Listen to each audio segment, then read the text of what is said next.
and kind of like a fishbowl almost. And we have an old satellite dish that we haven't taken off the side of the house yet, but there's this male cardinal on top of the satellite dish, and he keeps looking at the window and chirp, chirp, chirp, chirp, chirp. It's like, dude, there's glass between you and the cats. Just go away. Chirp, chirp, chirp, chirp. So yeah, my cat who does that. He will sit there in either sitting on top of my computer or sitting in the windowsill. And you'll see something outside in neighbor's yard and just start chirping. I'm like, dude, first off, you don't want to go outside.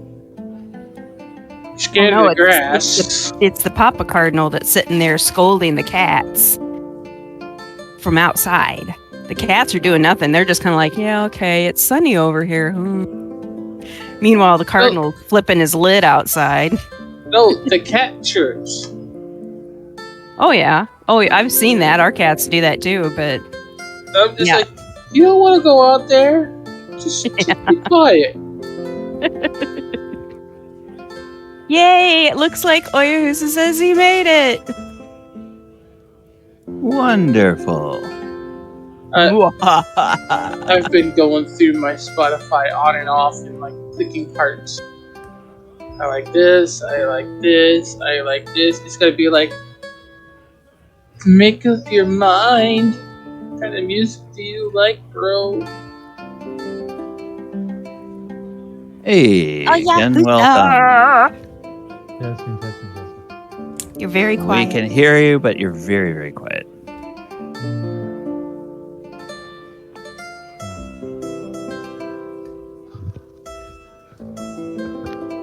Is this better? There you go. Okay, maybe put on the headset correctly. Well, you kind of still sound a little muffled, but we can actually understand you now. Yeah, it's a different setup because presumably you're still traveling and not in your home setup, so that's fine for it to be a little bit.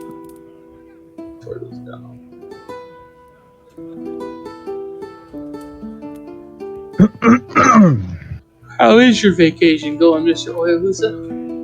It's going pretty good. Excellent. We're up in the mountains at Mammoth Lakes right now. Which mountains? The Sierra Nevadas. Ooh, nice. Pretty.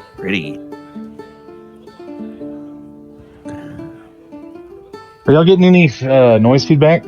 Nope. No nice. noise feedback. By the way, I should double check. How do I sound for everybody? You sound Sound good. by us. Okay. The reason I ask is that in setting up yesterday, took me about an hour to get everything set up to record my Monster Monday video yesterday. And it was because I realized I had something goofed up on the settings with this new laptop for the microphone. At first, even though it was registering the headset, it never registered the headset microphone. So it was always picking up everything through the laptop microphone. And then when I started trying to fix that, the first thing I wound up doing is somehow disabling all of the microphone devices. So nothing was picking up. So then I had to go back through and figure out what I had done and then finally find the correct setting for the headset microphone, and I finally got that working. It sounded fine in, just doing a recording straight through OBS to a recorded, but I didn't know how it was going to sound on Discord. So, hopefully... Don't forget to log in, Pete and Ken. Oh, yes, thank you. Yes. As I sit here and have tiny base or tennis balls. All right, and it looks like we have Elora. And on that note, Elora here. So yes, but no. I might have to run out into town and grab my phone because I left it at a friend's house. But I am here. Hey, you can wait. And You're okay. hear me? Yes, Yes. we can hear you, Chris. All right. My mic cable is somewhat frayed, so my voice might be in and out. I have, but I'll still be able to play. Okay. Straight ends of sanity, you say? All right. Well, welcome everybody to our second attempt at session 139 of the Walker of Waterdeep. We are in the final battle of this ziggurat in Junoon City, where they are facing off with King Suleiman and King all Suleiman the Lucky. Suleiman the what? The Lucky. Suleiman the Lucky. He keeps getting off lucky. Yes. His DM does nothing but cackle.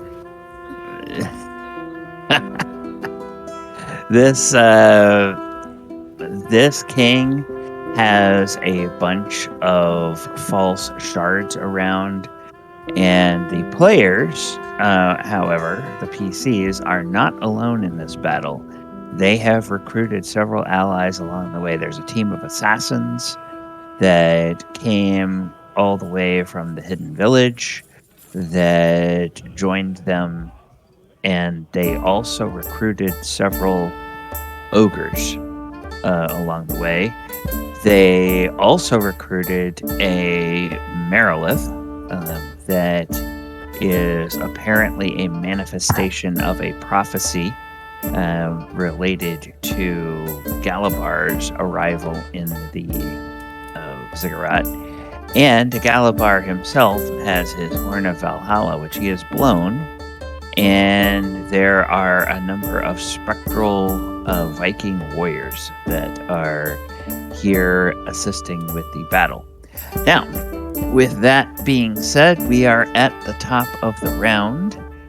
And so I'm going to go over to Sirenscape. I'm going to change us from our pregame music to our battle music. I'm probably then also going to turn those battle sounds down a little bit and to make it be nice in the background. And with the top of the order, we have the Marilith. Now, the last time we saw this Marilith, the Marilith was attacking King Suleiman. Was there anything different that you wanted it to do, or you wanted just to keep wailing on him? Players? Sounds fine to me. Okie dokie. So, she will make 6 attacks with long swords and 1 with the tail. Let me just double check what I'm needing to hit here. I'm needing to hit that. So, that's the target. That's gonna miss. That'll hit. That'll miss. That'll hit. 1, 2, 3, 4. That hits. And that hits. So 4 hits with the swords. 1 hit with the tail. And so then King Suleiman. Actually, King Suleiman. When he gets hit by the tail, he seems to do this little blink thing. And those of you guys who have seen him up close and personal, like Adamant, might suspect that he probably changed places with one of his one of his shards at that point. So King Suleiman takes some damage, but doesn't seem to take very much damage at all from those hits. So he suffered 5 hits, and it looks like even though those hits looked pretty impressive, they didn't seem to do a whole lot of damage at all. And so then let me do this. Let's come here.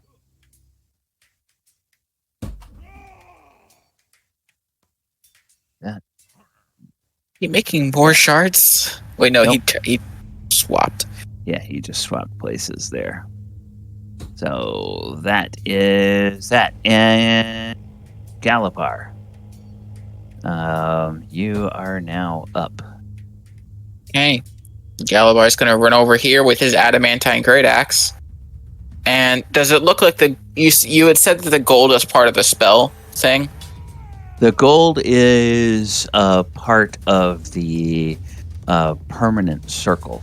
This kind of looks like it's made as a permanent summoning circle, but instead of being made with chalk, it's like somebody used molten gold to make the outlines of it, and then obviously when the gold cooled, it's just now solid gold there. Okay. Well, Galibar thinking if he disrupts the circle that it'll shut off the spell. So he's gonna take his adamantine great axe and attack the circle. Okay. Go ahead and make an attack roll. I mean, it's a floor. It doesn't take a lot to hit. But oh wow. Okay. So yeah, a 30 will hit. Deals 19 slashing, and what's the splash? The extra damage is fire, but the 9. I'm sorry, you broke up there a little bit. What? You were saying something about the 19?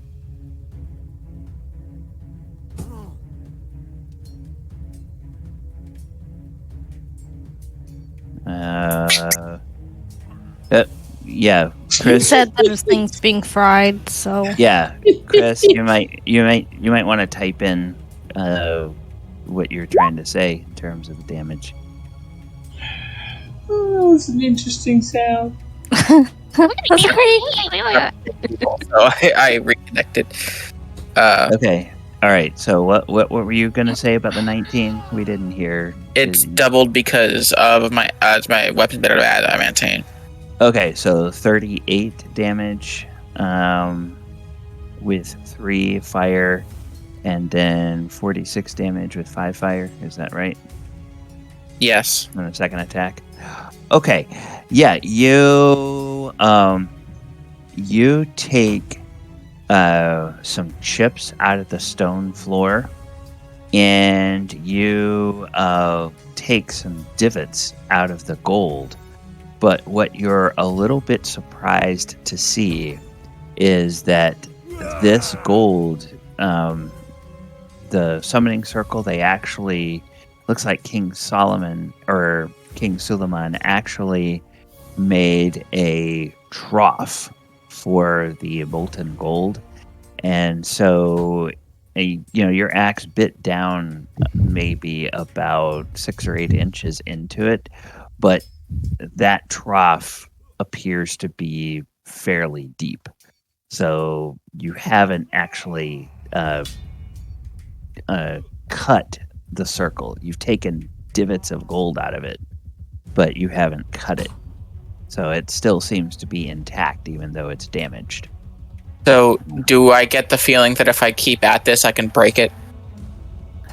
You get the impression that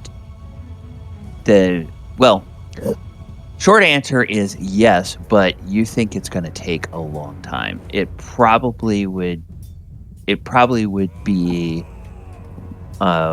this would probably be the least efficient way of trying to do something. If you wanted to attack either King Solomon himself or King Suleiman himself, or some other part of this apparatus, you would probably fare better than spending your time hacking at this gold circle. Okay.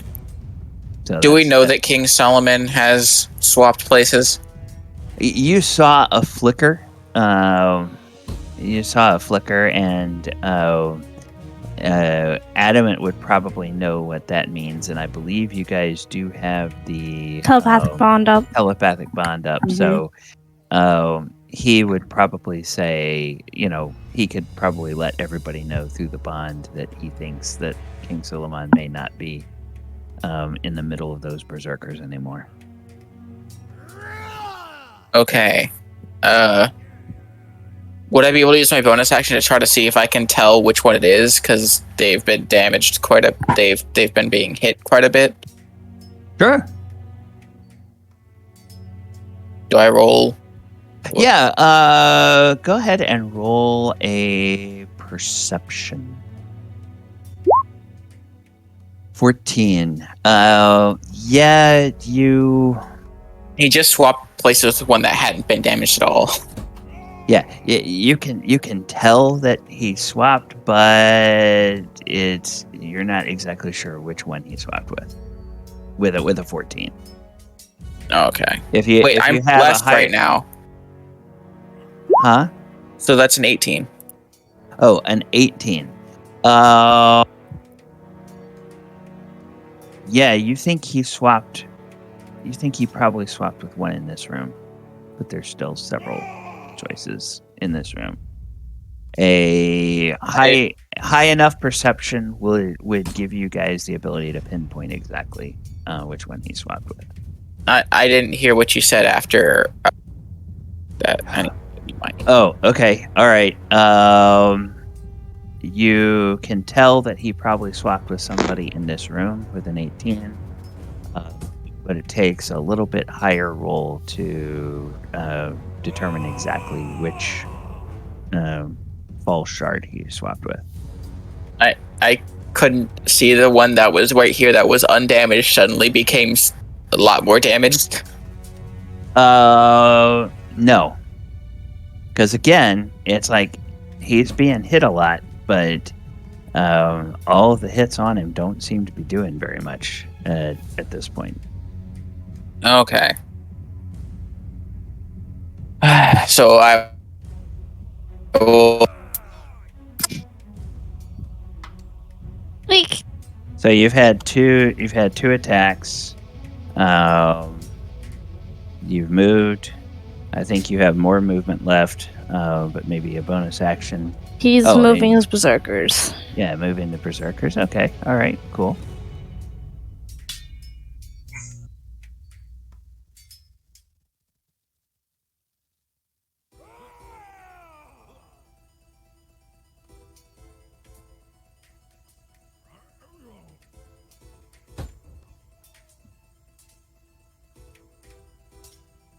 And they can take their attacks. Oops. And they can take their attacks anytime you want them to. Yeah.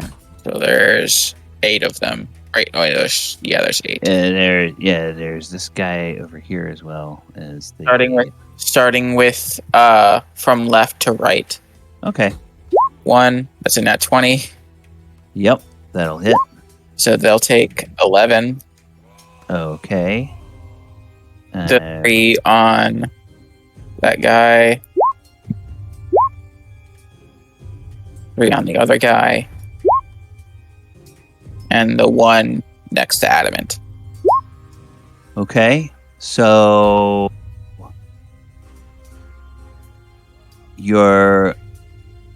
all of the swings that are 12 and above actually connect. Even the one on the real him?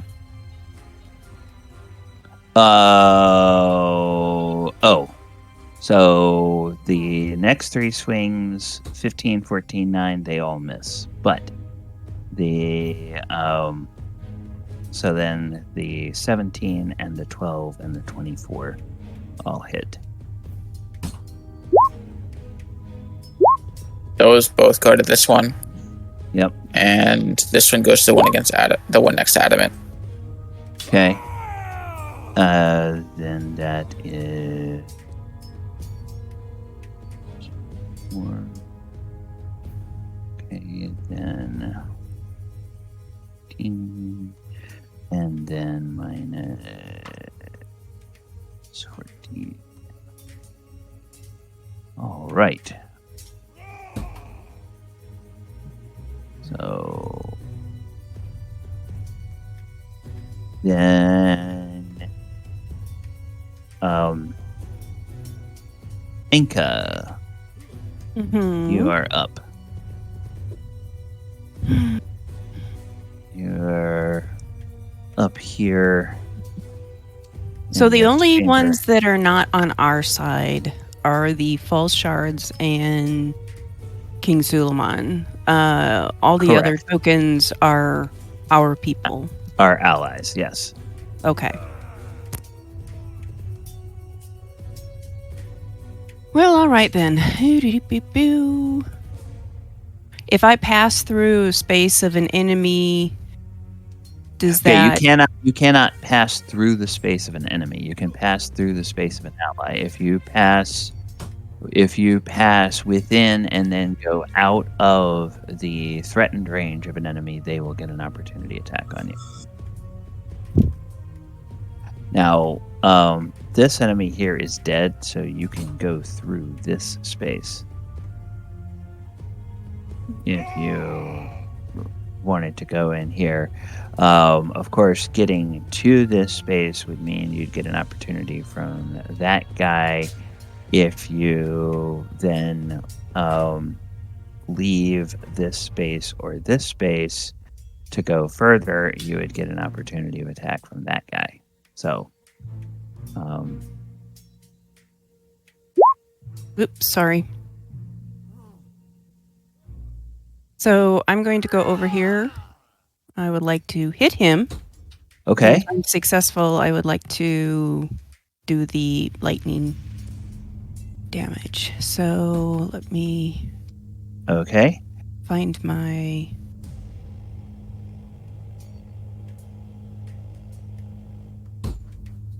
I hope I set this up right. Eep. Sorry, only meant to. All right. So, yes, 18 will hit. So, it deals the 6 bludgeoning and then make a... Already did. 2d6. No. Then make a DC 17 charisma saving throw. Oh, very good. Very good. So, you whack at it, and then a discharge of lightning goes out and zaps this guy, and when it does, there's like a momentary feedback from the staff that races into Enka's mind, and it says, He's concentrating on many things. His hold on me is slightly weaker. Take him down, if you can. This one or another one? The king. Oh, okay. So I, across the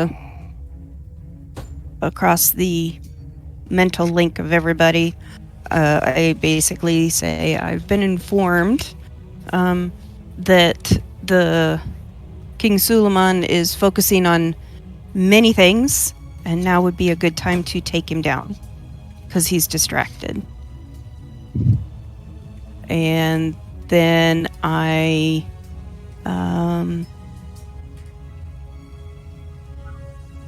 that's as much as I can do right now, just because, Yep. well, I'm And Enka, you would understand that charisma saving throw you made was kind of a contest of will to impose your will on the staff against the control that Oh, King gotcha. Suleiman was trying to control it. So as long as he's alive and he's in here, he is going to resist everything you want to try to make the staff do. If you beat his DC in a Gotcha. charisma contest, then you can get the staff to do what you want it to do. Once you destroy King Suleiman, then obviously he won't be able to try to impose his will. Gotcha. So that's what you're beginning to understand about this. Now. Gotcha. All right, so done. that is Enka's turn. Adamant, you are up. What First thing I'm going to do is I'm going to move 5, 10. With my passive perception, can I tell which one is the real one? The passive perception of what, 19?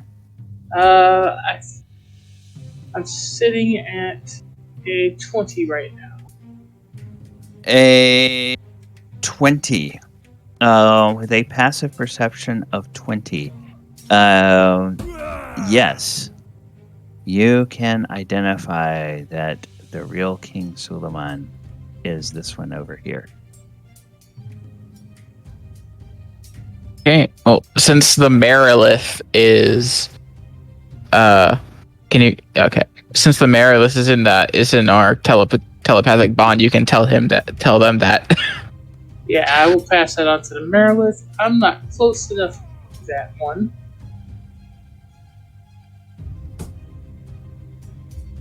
So, Adamant If you're made going to move the mirror, let's put a really great here. in our last rest period, Adamant made a change to his spell. Oh, I am so sorry. Because he hasn't used banishment in a while. So he moves right about here. He reaches down. Okay, so when you move there, the false shard will make an opportunity attack against you. And will hit an armor class 10, which dreadfully misses. Adamant doesn't even pay him any attention, he just moves.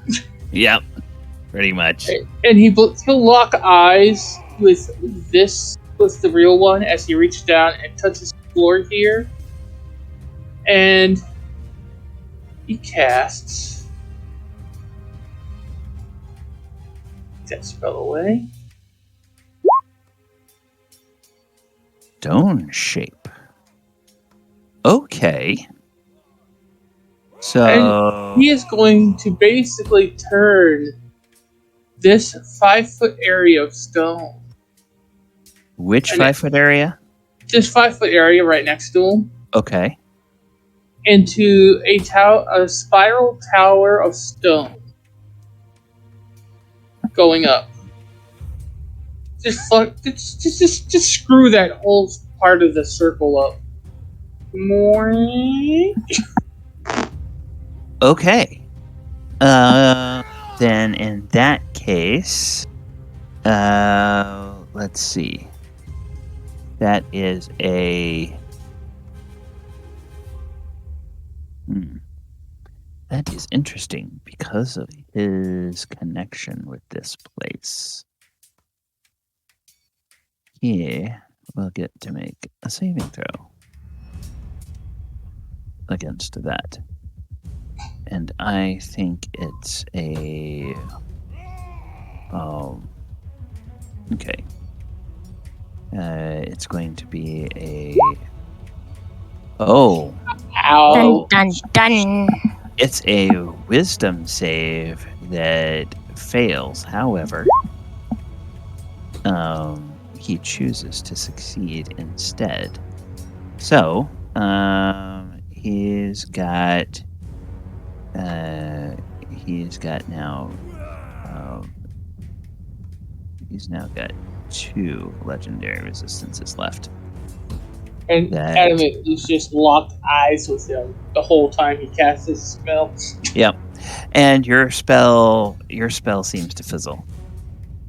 So.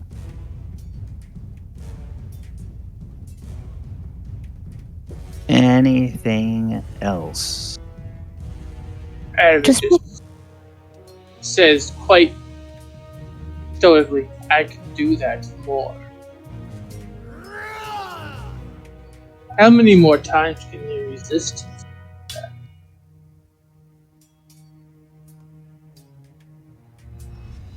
And he does not immediately respond to you. Whoops. That. Okay. Just because Yeah. I am being forgetful right now, what's the oh wait, no. I remember what it was. It's the one protection death thingy that I put on Yes. everyone. Why Death does the ward. berserker have it? Or is it something else for the berserker?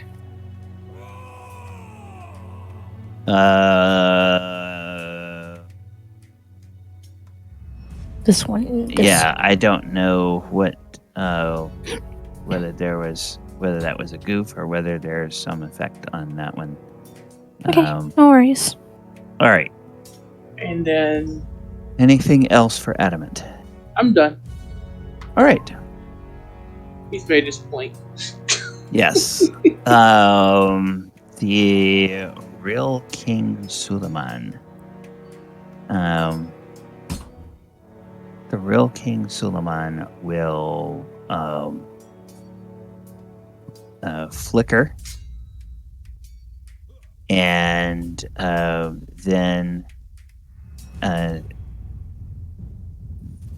then a spell gets cast at Adamant, which is not surprising. Oh, yes. Who all is close to this guy? The berserkers are not part of the shard, are they? Or not part of the telepathic bond, are they? No. Okay. Galibar, go ahead and make me a perception check. This is not on your turn. Okay. And I get a D4, right? You're blessed, so that's every Yeah. skill check. Yep. So 17. Yeah, that's enough to see.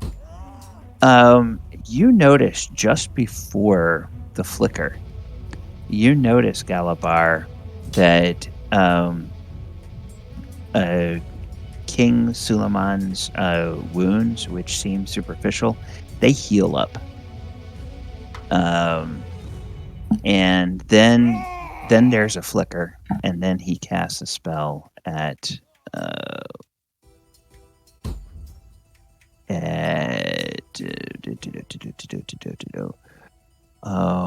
he is going to. Oh, I forgot what effects are on me. I'm not. See, I'm Yeah. hasted. Correct? All right. No. No, I'm. All right. I don't so, think anyone is hasted at the moment, period. How long do I have on? So you guys all are free from all the negative effects and positive effects No, from you're haste, I believe. hasted. Because remember, I couldn't. No, get because to you it. dropped it. I you dropped dropped it, it. and then I put it back on Adamant because he asked me to. Yeah. And All right. I was trying to make my way over to Oyohusa to be able to put haste back onto him, but somebody got in my way. All right. Whoa.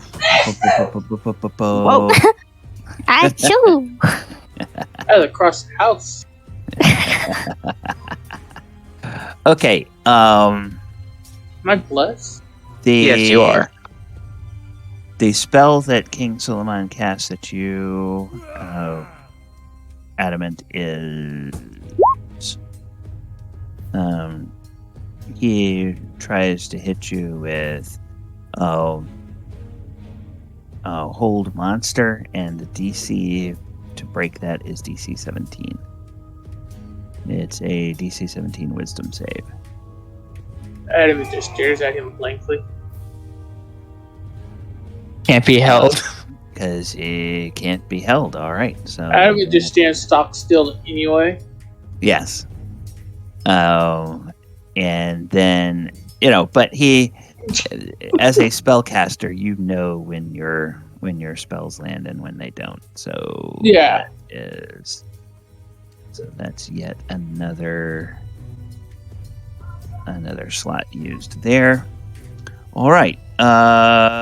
Then the next thing that happened is the false shards will go, and they will attack their enemies. We're gonna go up into the rooms up here, and false shards will begin attacking the desert nomads up top. So we go.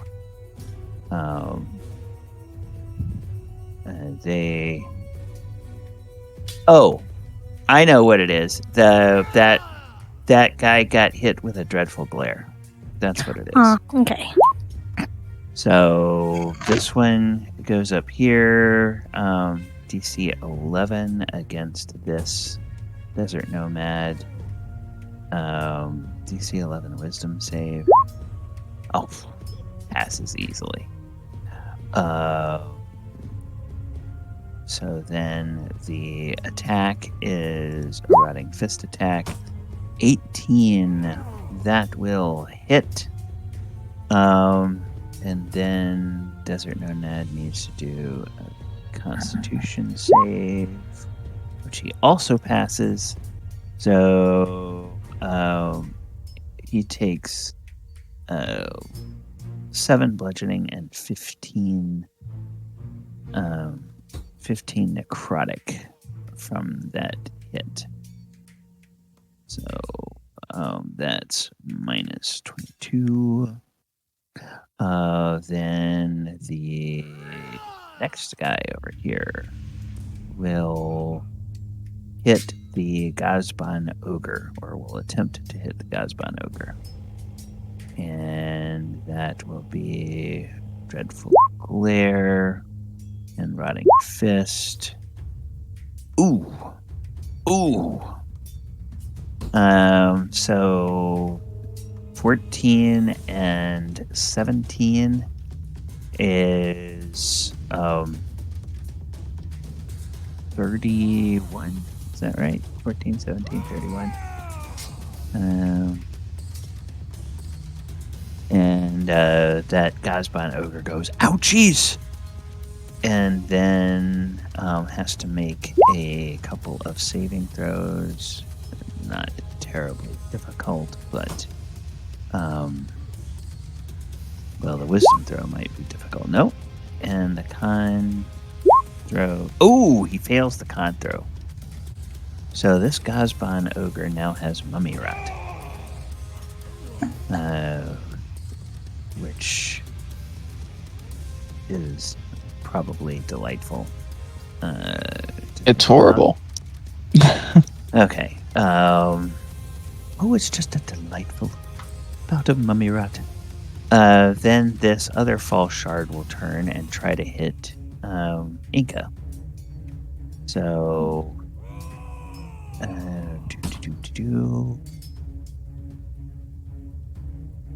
false shard. I think you guys all were attacked by the Dreadful Glare and already shook it off, so you don't need to worry about it for another 24 hours.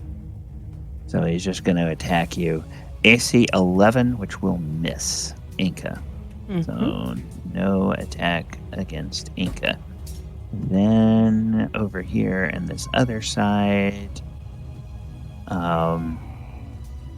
there's an attack against another desert nomad.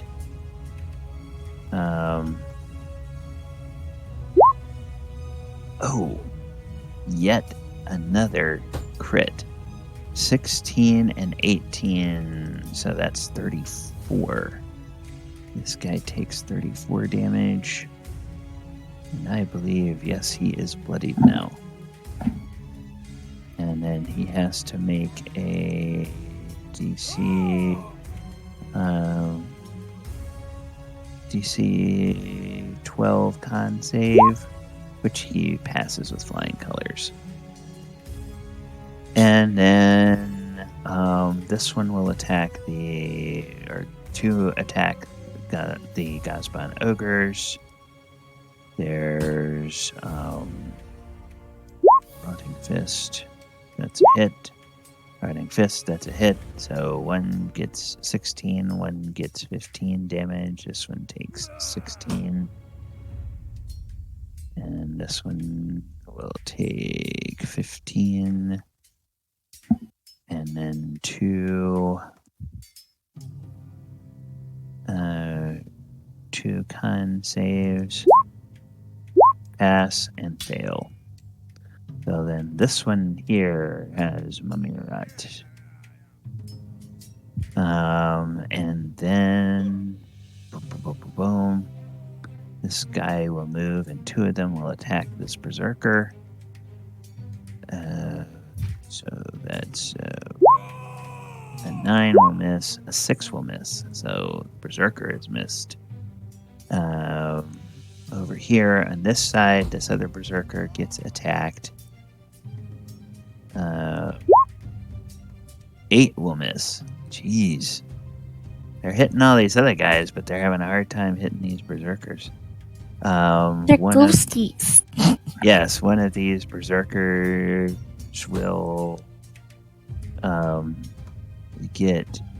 it'll strike out at one of these berserkers down here in this cluster.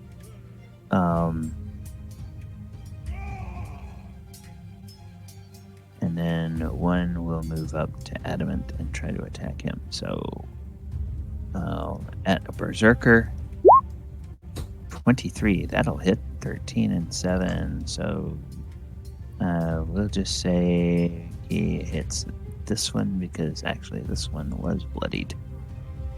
So it was down to 12 hit points. So this one just goes boop and winks out of existence. That is what happens when they get destroyed, right, Chris? Yes, they go back to Valhalla. Yep. He shouts out, "Valhalla, I am coming!" And somewhere you hear, an echo of distant rhythmic guitars. So then there's that one, and then the one attacking Adamant. Misses with a 7. All right.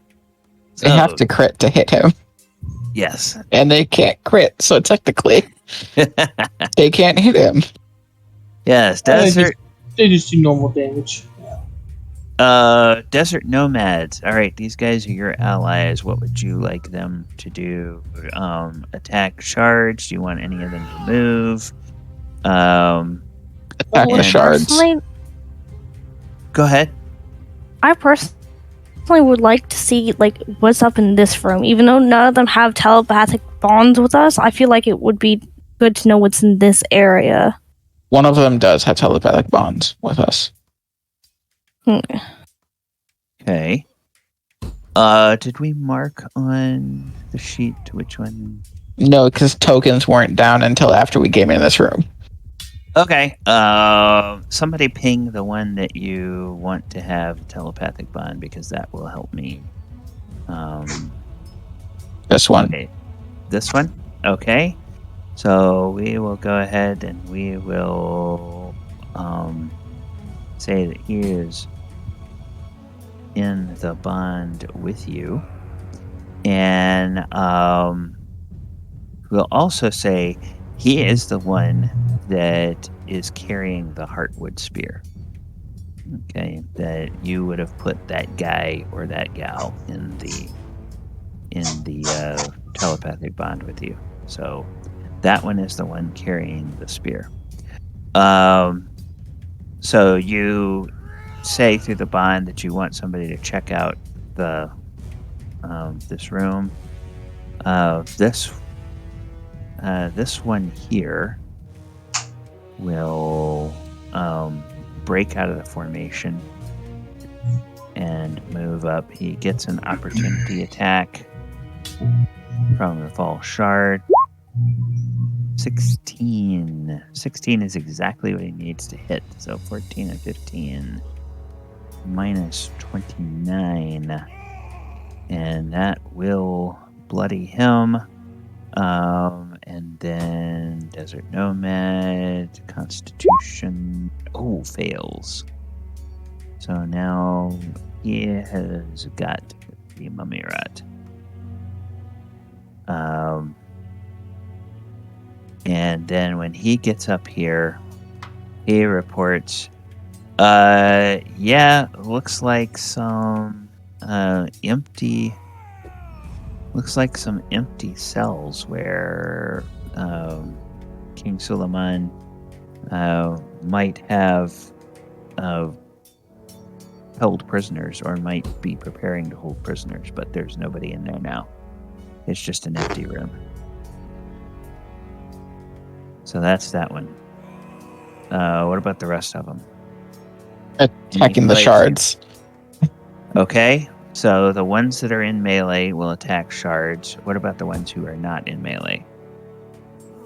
Do you want them to move to attack shards? Do you want them to go anywhere in particular? I would say these three can probably move down inside the room, while these three would move up to attack this one, and this one.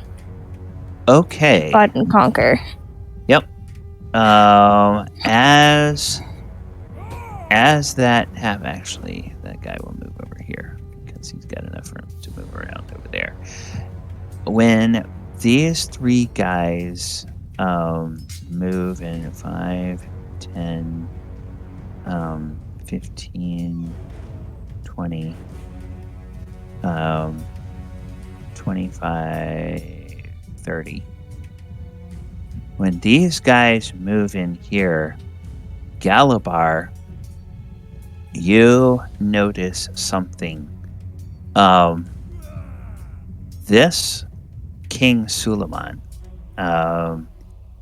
when these guys enter, especially when this one that has the spear enters the room, King Suleiman looks in that direction and his eyes grow wide and he says, "No! No! No!" And for the first time, he actually seems scared. What spear was that? Huh? The spear being held by this assassin. Okay. The one that they had told you about many sessions ago that they got from the druids in the forest. So yeah, that weapon actually seems to terrify King Suleiman. So which one of us is efficient with spears that we can probably grab from him? Is Oyohusa good with the spears or no? That's not a monk weapon, I don't think.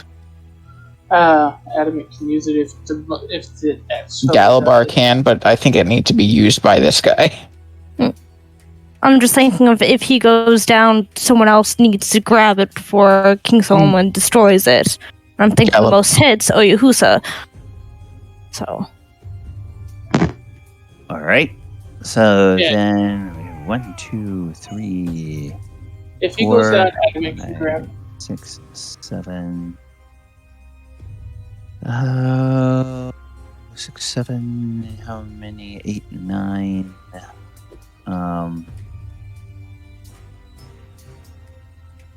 Yeah. 8, 9. So 9 attacks from Desert Nomads. And if Elora will pick up on King Solomon being petrified about the, let's say the leader of these ones, she'll tell the leader in the telepathic bond to be on guard because you're his target. Okay. 2, 3, 4, 5, 6, 8, 9. All right. Yes, they all get multiple attacks, but I'm just for the sake of expediency, that 2 more over here is- as well. That is 1, 2, 3, 4, 5. 5 hits, and each of those hits deals. Each of those hits will deal 7 times 3, 21. So each of those hits will deal 21 damage. That is the way we're doing this for the sake of expediency. So this guy, you take 21, and you're bloodied. And you take 21, and you are bloodied. And you take 21, you are bloodied. And then down here, you take 21, you are bloodied. You do get a message back, Elora, from the telepath, or everybody gets a message back from the telepathic bond from the leader of the desert nomads. Well, at least the druids told us true.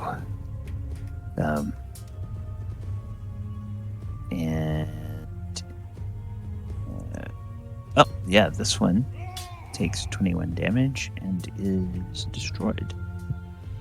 The shard falls over and begins dissolving. All right, so that is in Oyohusa. Oyohusa, what would you like to do? You are here by this doorway. Yeah. Where did? Sorry, I guess my connection up here is not great. Okay. Yeah, we can hear you fine. 1 out of 10. Should have enough feet to get over here. Yeah. And then, are we still blessed right now? Is that what that is? Yes. Yes. Yes. Can you Okay. move Oyohusa up 1, please? I will What- strangle what? someone. Move Hey, one what? up. You want me to move right here? Yes, thank you. Okay. I've been screwed over by you guys enough. Listen. I mean, Gallibard was going to move great there, thing so about- it's going to... This is the great thing about telepathic bond, because then this allows you to do this kind of thing actually in character. Oh, Parnit, you're in the way. Get out of my way. Move. Okay. Roll 20s in slow. Yeah. Okay. I'm going to run over here and I'm going to do something interesting. I'm going to... I don't want this guy just hit me with the most crazy stuff. I'm not going to make it easy for him. So I am going to cast Mirror Image. Ooh. Okay, so mirror image. You have 3 shimmering images. Me try to find. Oh, this will be a good one. And then I will do this. So that little target with a 3 means there's 3 Okay. images, correct? And that takes a main action, so I don't really think I can do anything else. Okay. So it's my turn, sadly. All right. Then the Gazban Ogres. Now, a couple of these guys have mummy rot, but that doesn't cause a problem right away. It's only over time when you have to start making saving throws against that again, right? Or you start having bad effects. If they die, they turn to dust. Okay. So, I'll take care of that later. Don't worry. yeah. The Gazban ogres are not happy. They are going to attack these shards. So they make 2 bash attacks each. 24 and 14. Those will both hit. 13 and 14. That's 27 damage. That is just enough to destroy this shard. And then this other one up here will attack this shard, and that will be 20 and 8. So only one of those hits for 22 damage, which is not enough to kill it, but is enough to bloody it. Then this one over here will attack this particular one. 26. Oh, that'll hit. And a 15 will also hit. So 27 and 17 is 44, I believe. And that is more than enough needed to destroy that shard. So now these shards are starting to pop, and they're starting to drop away. And there's fewer and fewer places for King Suleiman to teleport around to.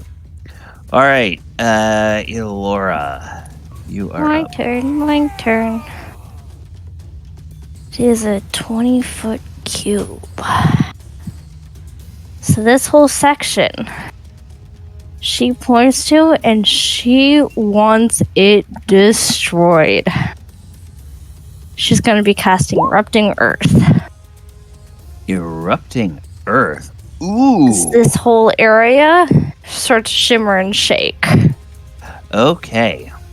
And again, because of the connection to this place, King Suleiman gets to make a saving throw on behalf of the ziggurat.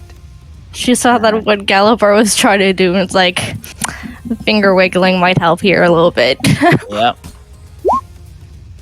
Ooh. That's a fail. It's a fail, but of course he is going to say, not so fast, my friend. And the spell fizzles, but he has had to burn another legendary resistance. She'll use her the telepathic bond to tell the Adamant, saying he resisted my spell too. One more to go. Okay. But that is her action. And none of her team really seems hurt. Yeah, nobody's hurt that badly yet. So that will be her turn. She's going to stay safe behind Galibar. Her big meat shield. Okay, the Hasran Ogress. She is very annoyed with the shard over here. And so she is going to make her attacks. Whoops. If I could click on the right thing, I will do it. She makes 3 greatsword attacks. So she has the giant greatsword that you guys gave her. 25 will hit. 19 will hit. I think that's enough to. Yeah, that's enough to destroy her. 14 is 33. And so that one is down. And then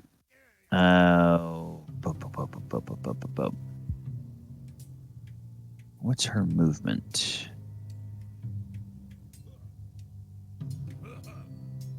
What is her movement? Her movement is 40 feet. So she can go 5, 10, 15, 20, 25, 30. She can get over here and she can take her last attack against this shard over here. And that will be a 24 for 13 damage.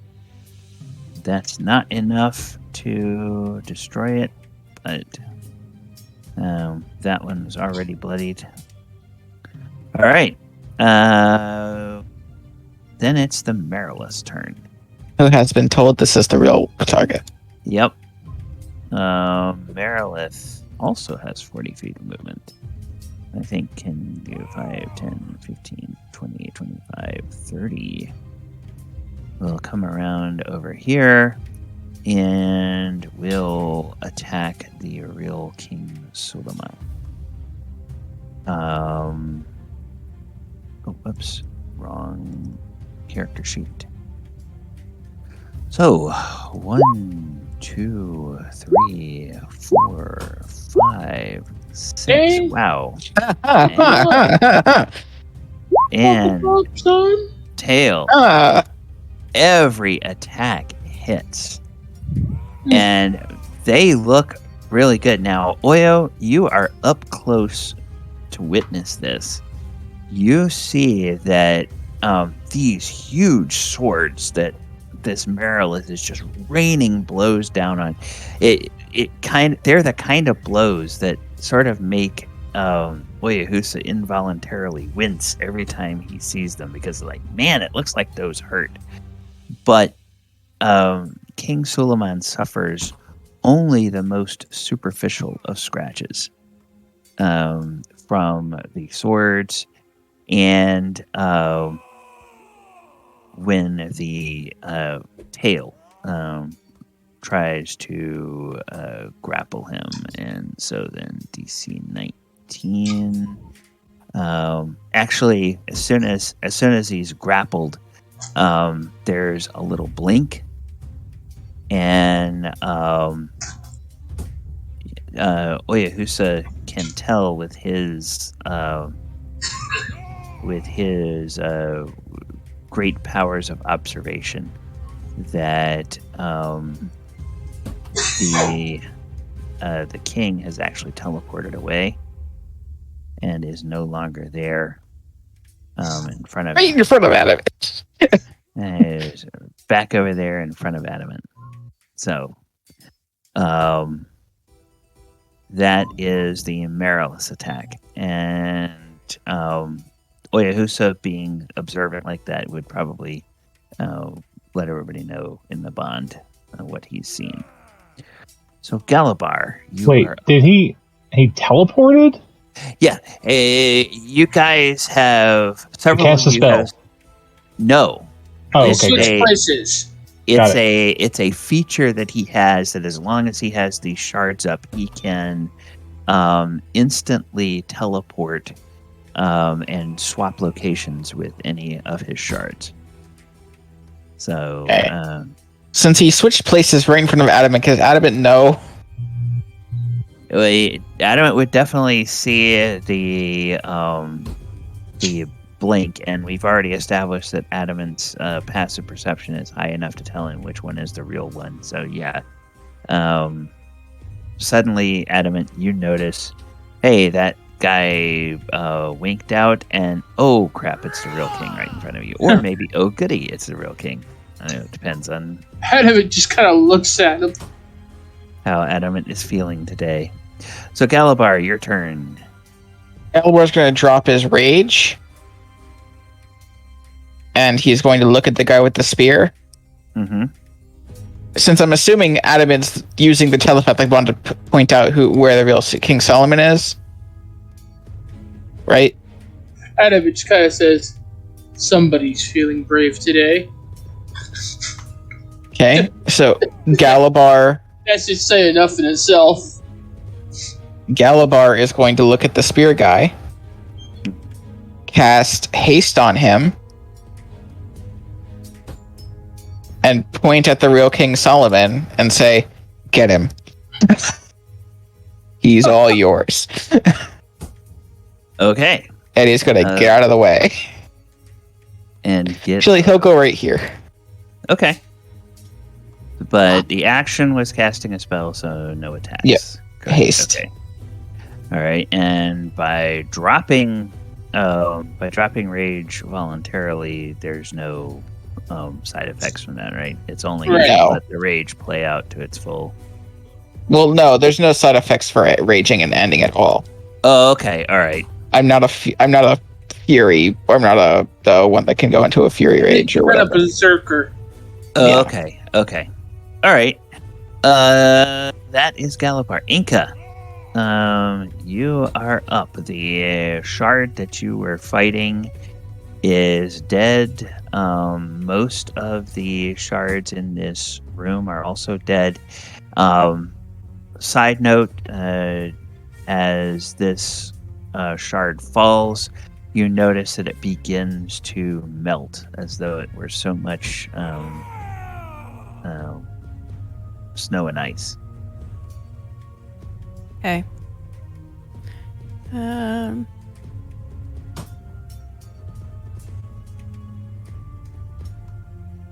So let me look at something here real quick.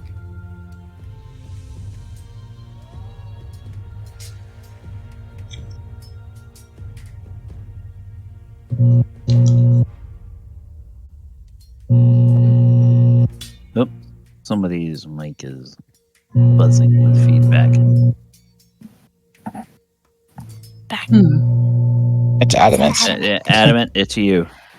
Okay, so I am going to. Shouldn't be picking anything up. No, It's picking up your computer fan. yeah. Go ahead and mute because we're getting that feedback until you talk again. All right, so I can do my movement to there, and I utilize.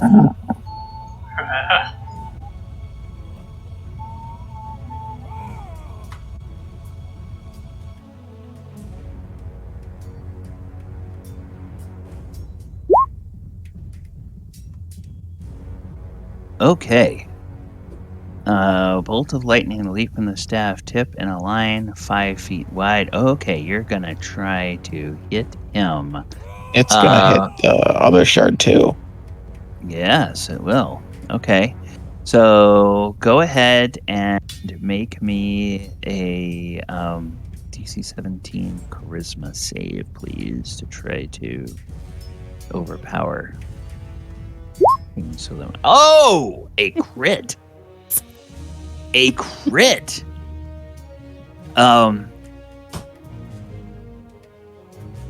When you command the staff and try to get that, you get a feedback from it telepathically, Enka, and it says, "With pleasure." And the lightning bolt goes out. So go ahead and roll me 96. I will make a dex save for the king, and we will find out what the result of that check is. Okay. 16. Ouch. That is Where is she casting this at? she is Like, casting here? it. Yep. No, I'm casting it on the real King Suleiman. Yeah. It's also gonna hit the berserk this Okay. shard. It's gonna Yeah. catch the berserkers too. Okay. Yeah, it's going to do that. The berserkers need to make dex saves too. Yep. You can. All right. So one of them succeeds, one of them fails. So one of them will take 17. The other one will take 35. And I'll have, since this is the top one, I'll have it take the 17. okay. And this one goes to Valhalla. Yep, that one goes to Valhalla. All right, so the shard tries to make a DC 17. Oh, it's a 0. And 35 is enough to destroy it, so that one goes away. And then, last but not least, the real King Suleiman. He doesn't seem to even flinch much. Let me double check what his. Oh, he's gonna teleport away. He takes his clothes seem to get singed and burned. However, he seems to suffer only superficial injuries. Damn it. Adamant. There is something about this guy that is just causing, no matter what you guys are doing to him at this point, every attack is just seeming to have a very, very minuscule amount of damage. It is damaging him, but then on his turn, he seems to regenerate. And with all the damage you're doing, you haven't seemed to do enough to really eat into his health after he regenerates. So. Did he teleport away again, or is he still there? Nope, he's still there. Awesome. All right. Anything else, Enka? Move, No. attack. All right. So, Adamant, you are up. Adamant's looking at him, looking like he's about to cast Stone Shape on the floor again. Then he stands upright, looks at left from him. It seems like somebody's feeling lucky. Well, then we should change their luck. I agree. Pulls out he picks up his the hammer again. Looks at King Suleiman as he touches the tip of the hammer. Hammer. Cast Holy Weapon on it. Okay. Until the weapon emits bright light in a 30-foot radius and dim light for an additional 15 feet, or additional 30 feet. Okay. 2d8 radiant damage on a hit. Okay.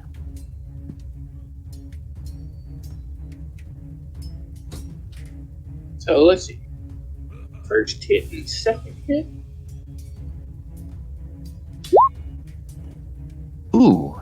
27. That will hit. So That's a total of 30 damage on that. Wow. Yeah, 11 bludgeoning, and then are you gonna have it be fire or radiant? It's both, because that's his divine strike plus the damage for the holy weapons. Okay. All right. Second hit, I gotta turn off the divine strike. Okay. Oh, it didn't turn it off. Hold on. Again, it seems like these hits deal superficial damage to him. So that's gonna be 13, 25 damage. And then Okay. haste action. He whacks him again. Okay, hang on a second. Oh, you. It You did said turn you were off. right. It did So turn it off, so it's only 25 damage. where are you getting 25? Take off the single D8, the 7. That would be the divine So strike. I'm seeing 12, and then so where's the other 13 coming from? 8 plus 5, the 2D8. Oh, okay. I thought you were saying that all of that is gone. Okay, so that's another superficial hit. All right, and then the last thing you're doing with the hasted attack. Stone shape. Wait, you already cast Holy Weapon, dang it. That will hit. So, yes. All right. more superficial damage. Wang, wang, wang. Okay. Keep working on the circle. Okay. It says over the telepathic bond. All right. And so no bonus action for doing The bonus- special. The bonus action was the casting of holy weapon. Right. Okay. So you cannot then on the same turn dismiss it with another bonus action. All right. Right. All right. Anything else for Adamant? Nope. Very good. The real King Suleiman will look at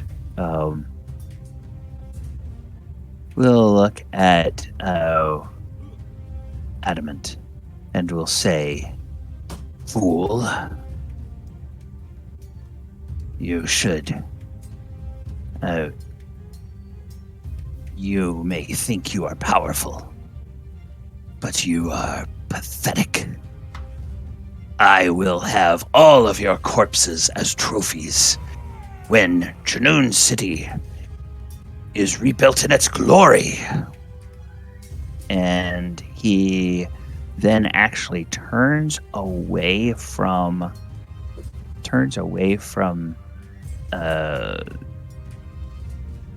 Adamant. He doesn't move, but he turns away from him, and he points a spell. Okay, and he points his finger towards the assassin that is carrying the Heartwood spear, and this happens. Okay, so Does Enka have a counterspell? No, I have counter. Sorry, my mic was muted. I'm going to counterspell him. Okay, it's a 6th level spell. So if you cannot cast it with a 6th level slot, then it's a DC 16. Oh, God. Well, Roll that die. I believe in you. Okay. has to Roll be, that- yeah. Yeah, I would you have to gotta roll a that 6th charisma. level. Yeah. You gotta roll. Oh, I got to roll? Yeah, you gotta roll uh, a charisma check. Yeah, A charisma check? Yeah, Okay. DC 16. What wouldn't it be his? Is his? My spell Is- modifier is wisdom, Roll wisdom. Roll that wisdom check. right? Well, that's the Okay. way the Yeah. class is set up. That's my spell, Yeah, okay. So then it's your spell. whatever the spell- term yeah, is, Yeah, your spell casting. ability or whatever it's called. What's it called? Ability. Yeah. Yeah, spell casting ability. So I just do a wisdom what? Just just a wisdom check. Just click on wisdom and roll the dice. Yeah. You get to roll a d4 as well, but you don't need it. Wow. He said, "Get that shit out of here." Okay. This little green ray begins to emerge from King Suleiman's finger. It kind of arcs. And Do I have to roll to see if my spell goes off though? No, you don't. Okay. Okay. Then the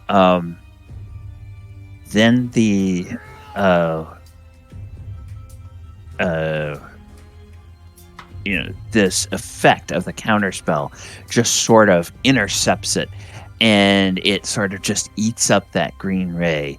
And King Suleiman turns and looks towards Oyohusa, and there is fury and hatred in his eyes. Waka waka.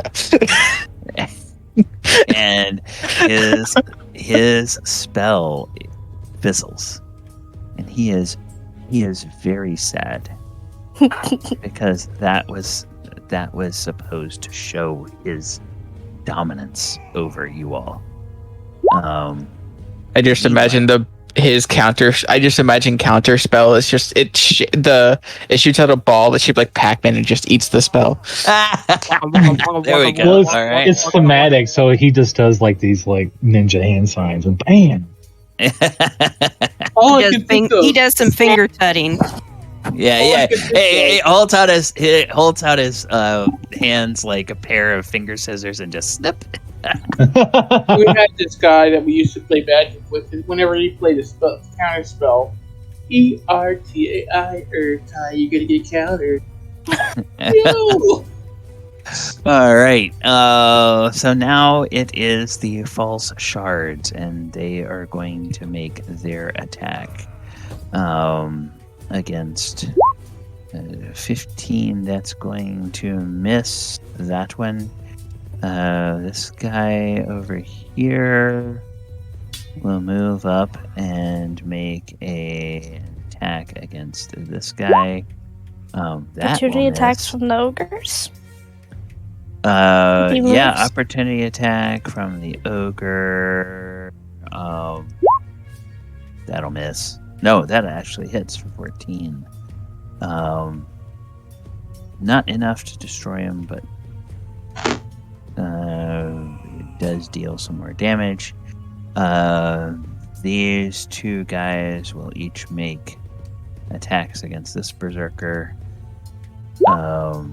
15 will miss, 23 will hit. So 21 points of damage against this guy. Finally takes some damage. Wait a minute, that wasn't right. Hold on, that wasn't right. Minus 21. That's right. Okay. And then DC 12.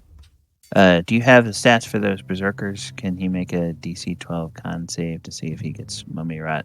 Actually, I don't even know if those things can get mummy rot or not. They don't have the thing, but he passes. Yep. All right. And then last but not least, this guy over here will take. Oh, actually, it's not last but least. It's two more.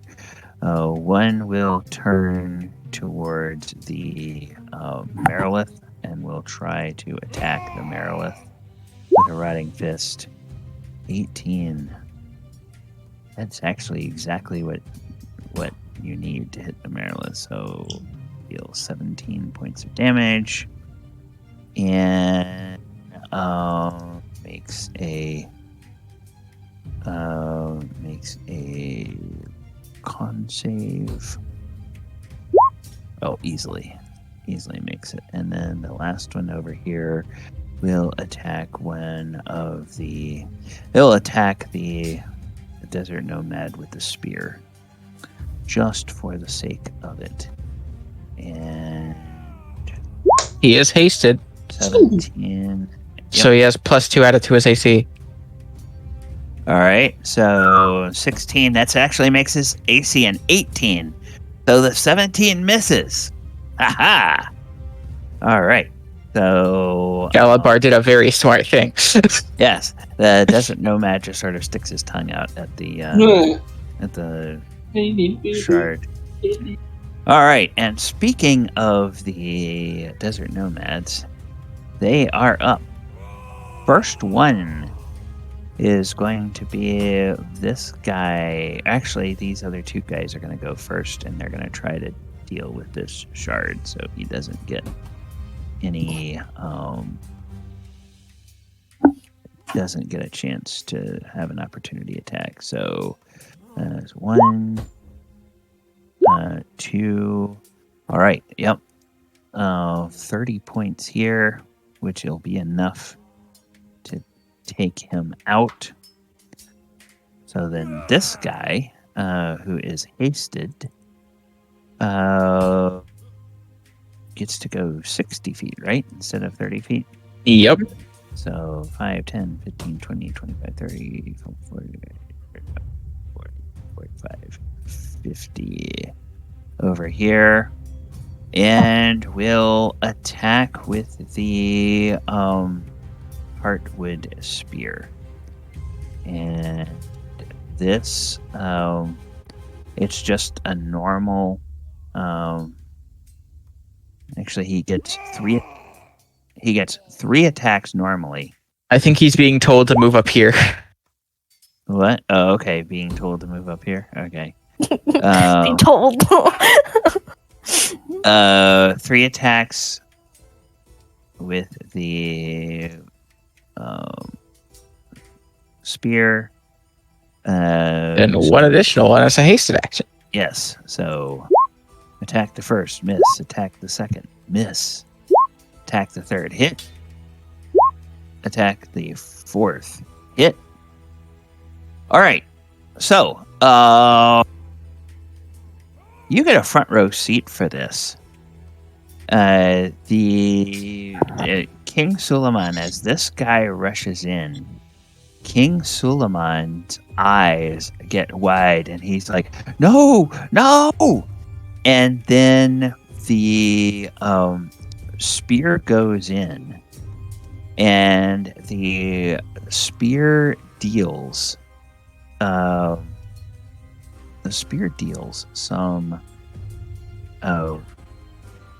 damage much greater than you would expect, and actually, it's only the first attack is hit, because when the head of the spear connects with King Suleiman, it plunges into his body, and then there is a sound kind of like a concussion grenade going off, and King Suleiman's body jerks violently, and the spear just shatters in the hands of the assassin. And King Suleiman takes triple normal damage from that. So this is definitely not a superficial wound, Adamant.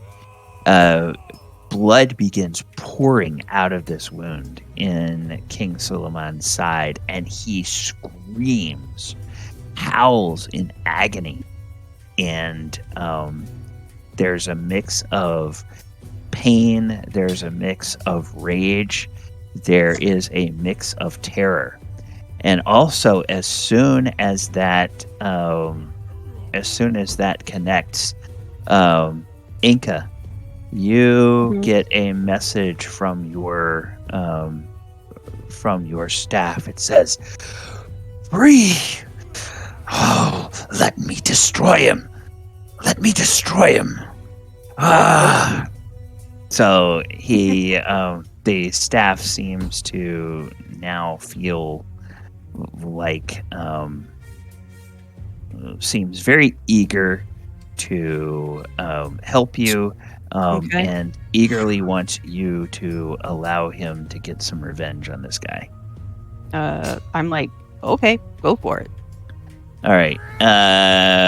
Then that is that. The other guys, they actually don't have much to attack at this point, so they're gonna start. So I think all of the other. Oh no, there's 2 more.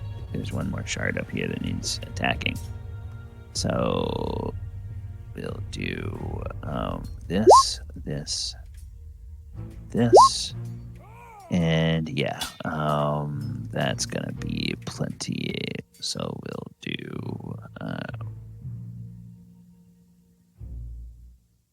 that one is destroyed. King Suleiman is rapidly running out of Places to run. yes, places to run. Okay, Oyohusa, you are up. With your passive perception, you are obviously able to tell, just like Adamant is, where the real King Suleiman is, and so you know that he's over here. This guy is surrounded. He's a shard. You can either attack him or you can do whatever you wish. Getting rid of a shard is probably useful, so he has no place to run. Finish off that shard. Don't the shards take reduced damage though? Just finish off the shard so he has nowhere to run. I'm gonna let y'all do that. I'm gonna come over here and deal with this guy. He's probably immune to stun, but I'm gonna try. There. What? There. Elora would like you to be in that square, yes. So I run over here. Does this thing get an attack of opportunity? That one when you ran away from it, yeah, he'll take an attack at you. 17, I think that misses. Okay. Yep, definitely misses Oyohusa's armor class. So we're gonna miss. All right, I'm going to swing it. Oh my god, what is going on here? Yeah, that's a miss. Starting off this like this? No. Swing.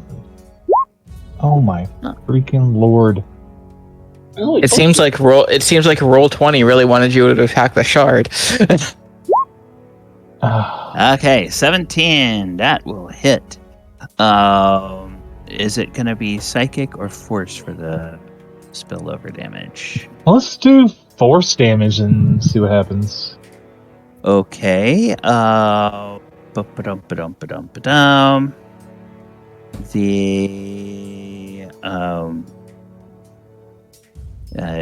He takes all of it. So 9 and 13, 22 damage he takes from that hit. Okay, I guess I'm just gonna do a stunning strike and see. He's probably immune, but we'll see. Yes, there doesn't seem to be any effect from the stunning strike.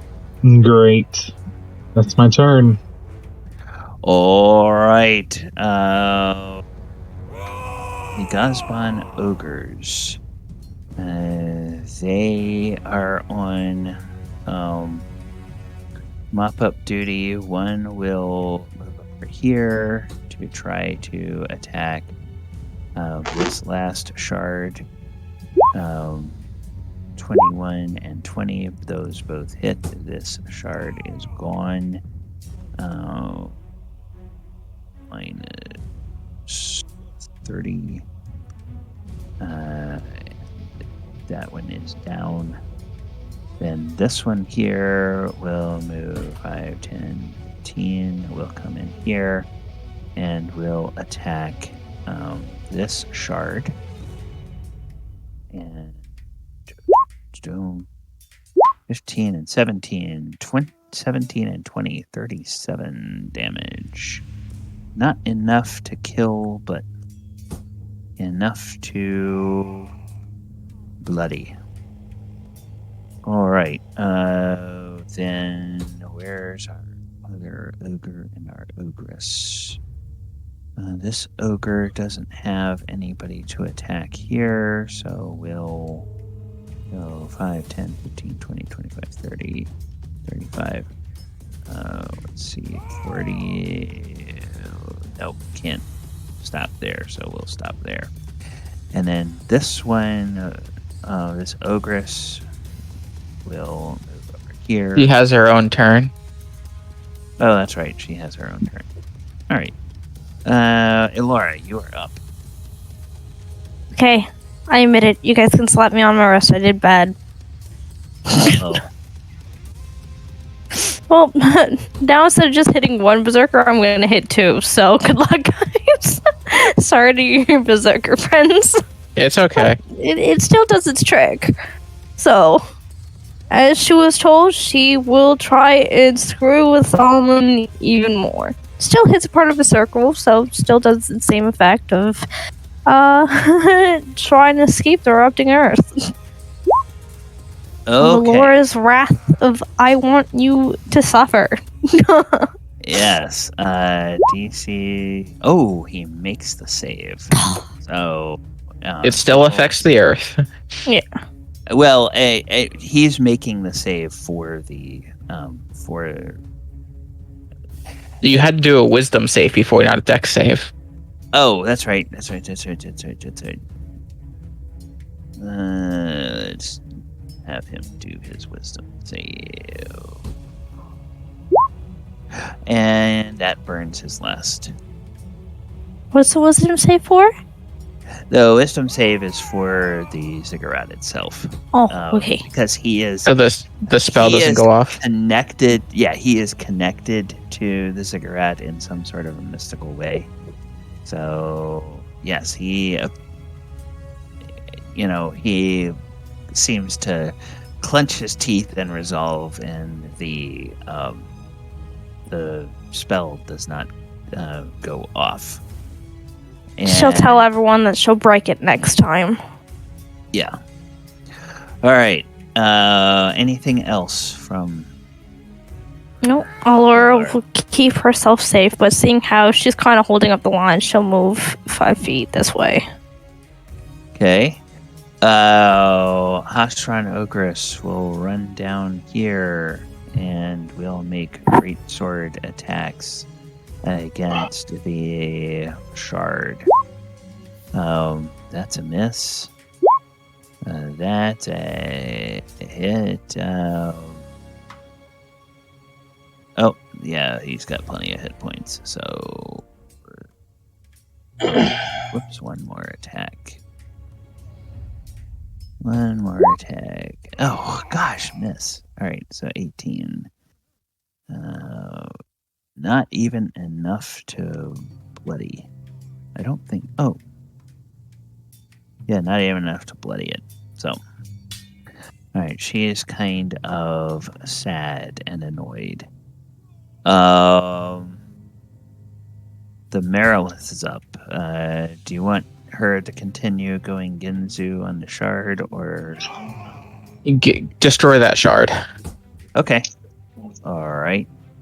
So she will take her attacks, and we'll see if she has any left. How many points does he have? What do you remember? The number 32. So that's a hit. So down to 20. That's a hit. So down to 13. That's a hit. So down to 5. And that's a hit. So after four strikes, this one is down. Her orders would be to go over here next. Yeah. So this guy is gone, and then she's got 40 feet of movement. 5, 10, 15, 20, 25, 30. We'll go up there, and we'll make her last 2 attacks. No, it would be to try to hit these guys. Oh, It's wait, on the way. sorry. Oh. Yeah, like I said over here. Oh, okay. Well, yeah, this guy was kind of in the way, so she stopped here. Hits him. It's a drive-by. Yeah. Oh, sorry, it's a slither-by. Hits him twice. Slither and slice. Oh, no, wait. Sorry. Yes, does hit him twice. 16, and then with the tail. That hits. So 9 and 7, 16, 16 and 15, 31. 31 damage to King Suleiman. And he has to make a actually he does not. He blinks and trades places over here. So now the real King Suleiman is over here in front of this Gazban ogre. No problem.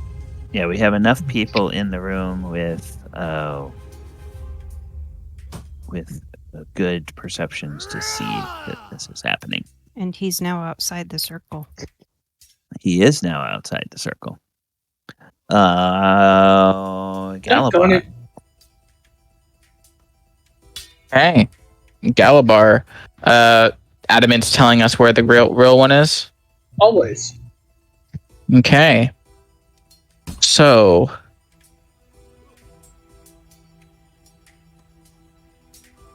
let's see. What will I do? The spear is gone now, right? Yep. Spear is shattered. And he doesn't have any more legendary resistances. Does It not. has exhausted those. Yes, it would appear so. I'm casting Hold Person on him.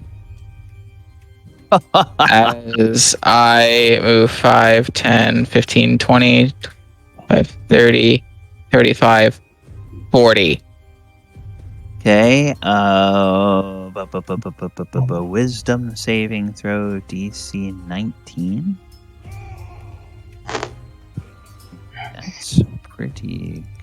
That's a pretty stout saving throw there, Galibar. Yeah. Kind of really scary. Does he flicker again?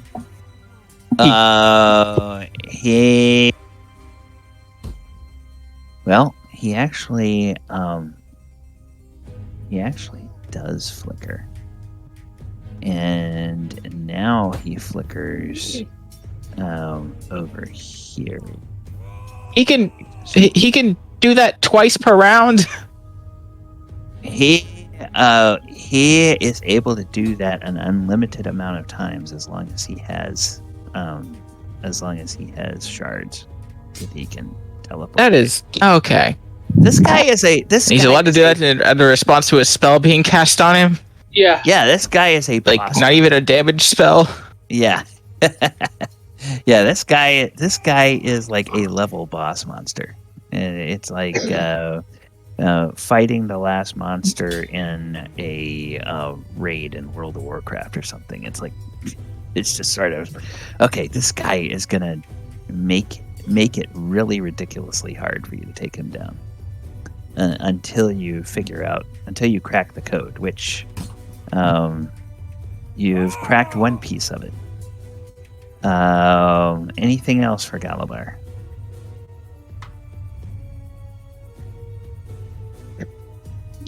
His Discord's glitching out. Okay. Enka, go ahead. Yes. So, since there's a running commentary about which one is the real one. Yep. Did he do his berserkers yet? Before Enka takes her turn? Oh. Yeah, Yeah, you're you can go Sorry, ahead and Enka. have the berserkers attack if you want them to.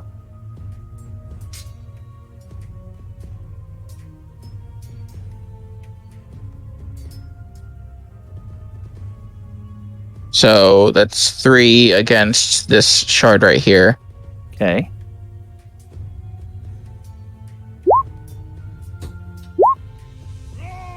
Two hits. 13, 11, And that's 4.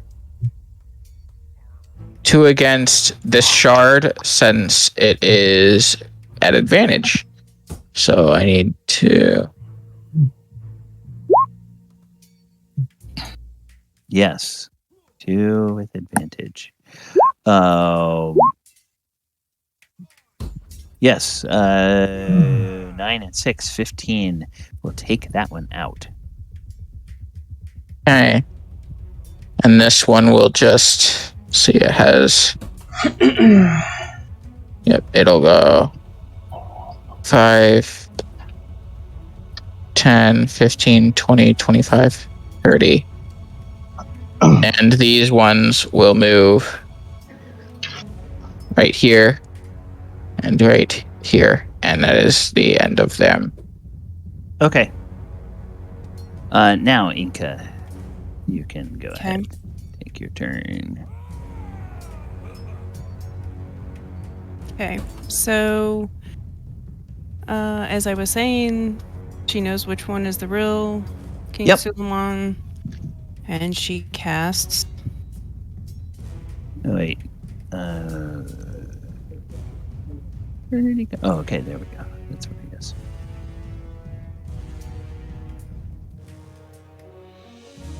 cast this at level 5. Okay, Raltham Psychic Lance. DC 17 Intelligence save. Okay, so he has to try to make an intelligence save, which he fails. We So 23? yeah, 23 points. And she broke his brain to boot. Yeah, let's see, show spell description. Okay, so minus 23, and then... Incapacitated until the start of your next turn. That's awesome. Yeah, and... yeah, incapacitated means incapacitated, so... he's kind of out of... He also luck. takes damage. Yes, he did take damage. You can't take actions or reactions. So at this point in time, when Enka feels that it's taken hold, she goes, all right, lady and gentleman. He's all yours. Because he can't do anything on his next turn. Yes. Not Exactly. until Alright. he finishes her next. That's Yes. it for me. Adamant. Adamant steps away from the shard. Okay, which will Yep, go ahead. feebly make an attack and feebly miss. He raises up his sledgehammer, and he is using his bonus action to release the effect, which is going. There's only that shard and the Suleiman, Okay.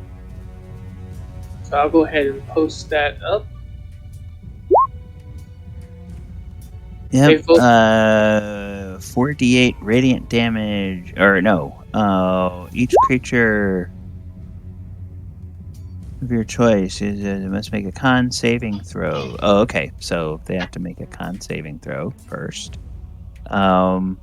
When you're incapacitated, you can. Does that preclude you from making? I think it's just strength and dex saves. Yeah. Can't take actions or reactions, but apparently you can make saving throws because it doesn't say anything about it. Yeah. It's strength and dex saves. Actually, the incapacitated condition doesn't even say that. So, That's stunned. yeah, stunned. Stunned gives you the incapacitated condition, but it's not. Right. Same. So, con save. Fails. Fails anyway. Blinded. So it And takes false shard. 18 points of damage and blinded by the light.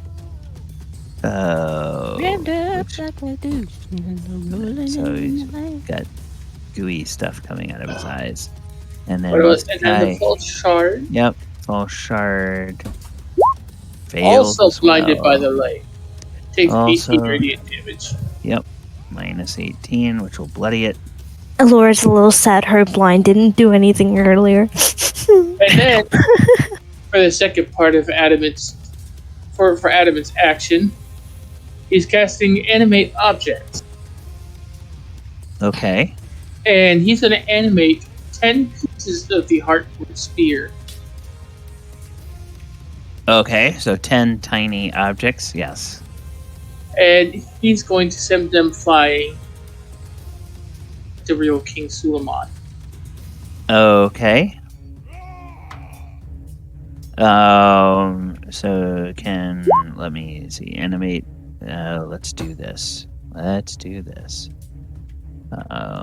Animate object.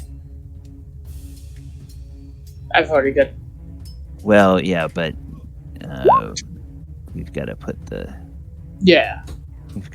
things in here. So those would be tiny 1d4 plus 4, which you've already... Wait. 2, 3, 4, 5, 6. 6 of them hit. Well, they've got advantage because he's blind. Yeah. So 1, 2, 3, 4, 5, 6 hit if you roll with advantage. Oh, you did. So He didn't roll with advantage. He rolled down below that description. Oh. I don't think any of those were any better. Well, one of them crit. Yeah, the 16 20. turned into a crit. Yeah, that's weird because wait, 1, 2, 3, 4, 5, 6, 7, 8. So we've got 2. Yeah. Okay. So yeah, make 6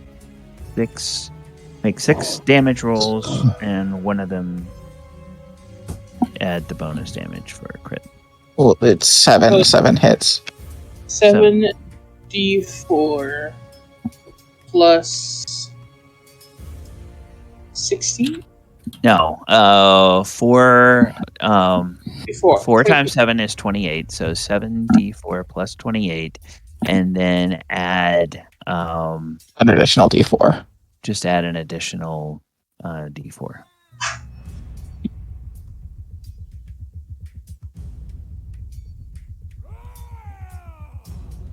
So you could do 8d4 plus 28, I suppose. So 46 damage from more of the Heartwood Spears. Okay, 46 damage. All right. Here is What's the skull icon? It's Death Ward.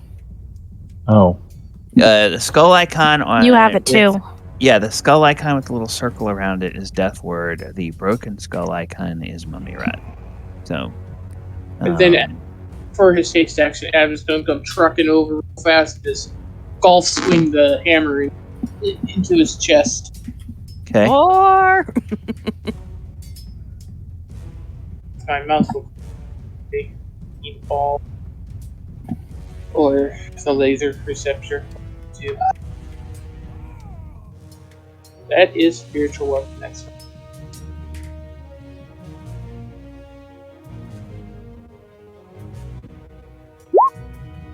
Yeah, that'll hit. that's his damage. 19 damage. 12. I forgot to turn that off. Okay, 12 damage. Yeah, he feels that. Even though he's incapacitated, he feels that. Anything else? Nope. I think All right. turn. The real King Suleiman. He cannot take actions or reactions. However, you do notice, Adamant, right there, that some portion, not nearly all of it, but some small portion of his wounds actually do heal up. Now deal with the circle. Then the Elora will be kind of trying to shoo everyone outside the circle. The false shard over here will continue to attack the Marilith. He's blinded. So this will be with disadvantage 18, which is exactly what he needs to hit. So 17 points of damage to the Marilith, and then the Marilith makes a DC 12 con save. Oh my goodness. Okay, it's a fiend and it's not immune to disease. Interesting.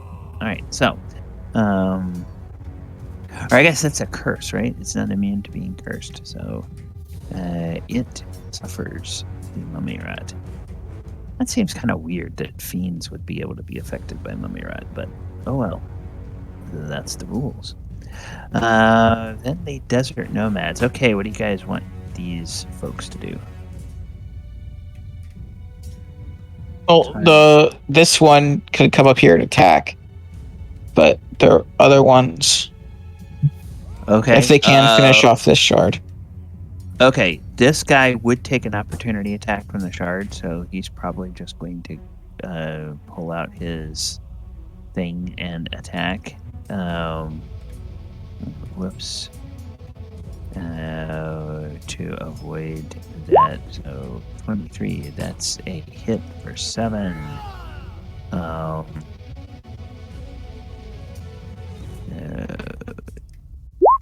25 is a 9. 12 for a 6. Those 3 hits. This guy is down. He's hasted.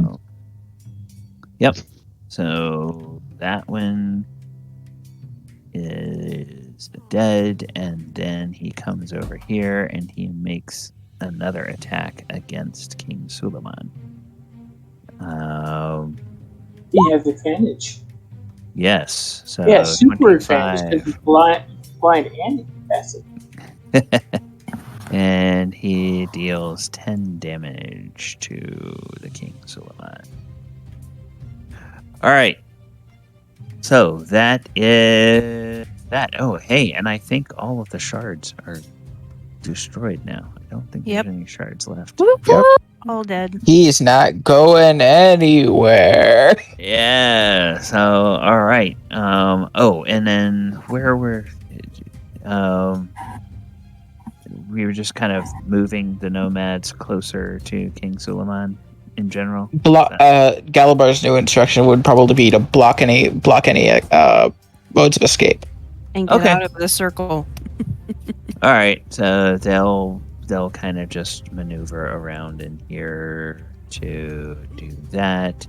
They'll keep an eye on things. And Oyohusa, you can go. All right. We'll go over here. Kill him, Oyohusa! Oh, I'll do my best. All right, so I guess I get advantage on his attacks. Yep. We'll swing.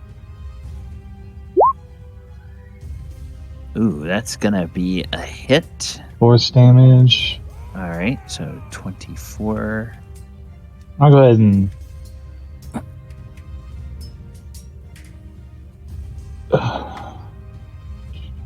See. Oh yeah, he's immune to stun. Yeah, he's incapacitated now anyway, so it doesn't really make any difference. I'm on a weapon flurry. Okay. Ooh. I think that was. I only saw one attack from your thing. I think you get normally 2 attacks, right? I do, but I can. The only prerequisite for doing a weapon flurry is if I have to hit with an attack. Yeah. Okay. So it just means I get a bonus you attack, get- no matter what. Yeah. So, I don't know. That'll give me 3 attacks, hopefully.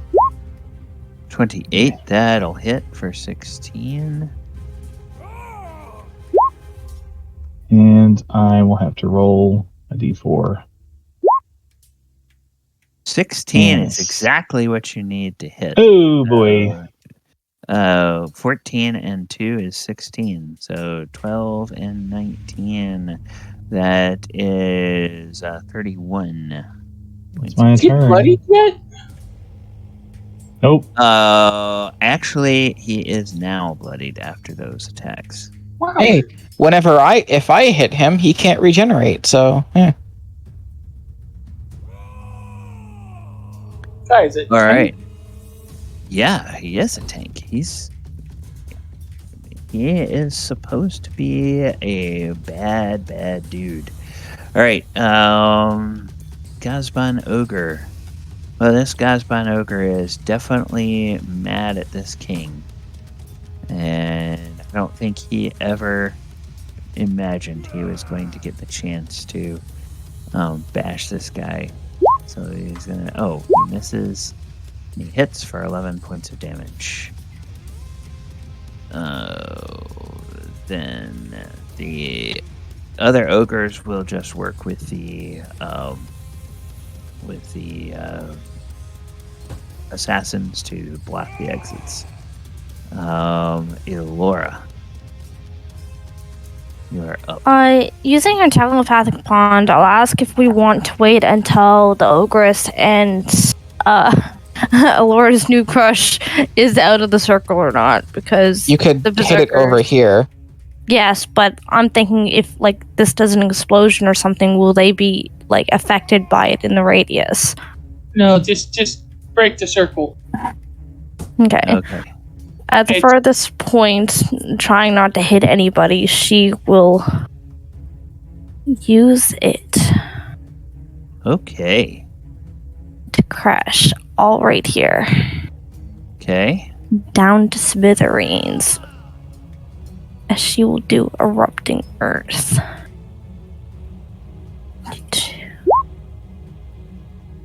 Okay, so now he has to try a wisdom save. Oh, which he fails. Okay. So, there's now over in this area, something happens. There's some dark splotches that and some dark cracks that begin to appear through this part of the circle here, and definitely the circle itself seems to be broken. Also, the plinth that this glowing ball of energy is sitting on, that cracks, and a couple of pieces of that fall off. And then shooting out from it in random directions are some like rays of almost like rays of sunlight. And I am going to need everybody who's in the room. So that would be Enka, Elora, I think probably all the PCs. So all of you PCs are in this room. Go ahead and make me a dexterity saving throw. Your target is 15. 16 for me because of the bless. Dexterity. Yep, 16 for... Doesn't even matter. Anyway. Okay. Oh. Never mind.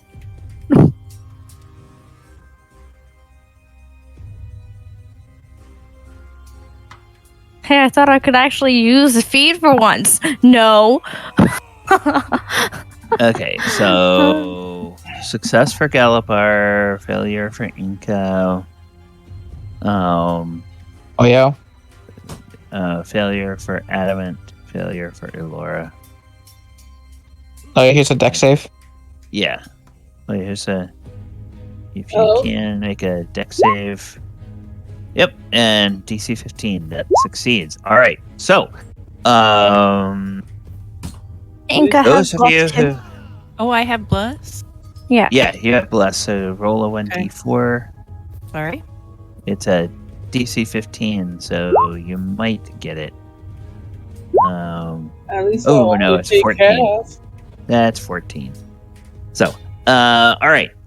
So those of you who failed will take 3 points of radiant damage as these motes of light streak out and strike you. Those who succeed take no damage. So Galibar takes no damage, and Oyohusa takes no damage. I think they're the only ones that succeeded. The rest of you take 3 radiant damage. So it's not horrible, but it's yet another little annoying paper cut of damage from this place. that is really making people annoyed. The Hasran Ogress, she moves away from this and goes up here. The Marilith. Okay, have you guys given... Alright, yeah, this guy... Yeah, blocking entrances. Okay. Do you want the Marilith to attack or block entrances? Sure, attack. Okay, alright.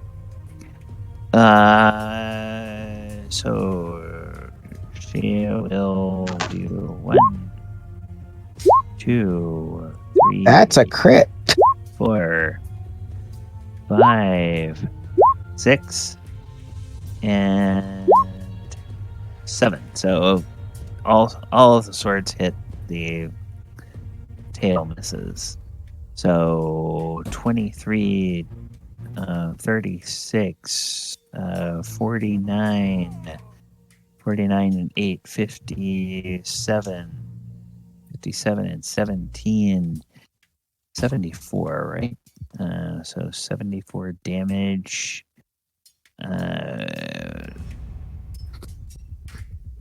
And King Suleiman is still up, but now each of those strikes from the Marilith now cuts deep, and he bleeds profusely from all of them. So he is now appearing to take full damage from all of the attacks that you unleash upon him. Galibar, you can move through or into a ally space for attack. Okay, there we go. And I will attack with advantage because he is blinded and incapacitated. Do you mean reckless attack or? Well, no, he's blinded. I get advantage. Oh, okay, all right. So. Okay. So first, I'm. Sorry, could I retroactively say I'm raging now? I forgot to say I'm raging. Yeah, I would say so. Okay, so he takes 1d6 more. So that one more fire damage. 15 total. Yes, that is very low damage, but yeah. Yeah.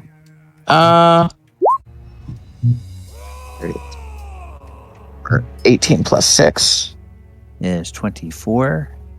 And I'm going to put a 3rd level smite.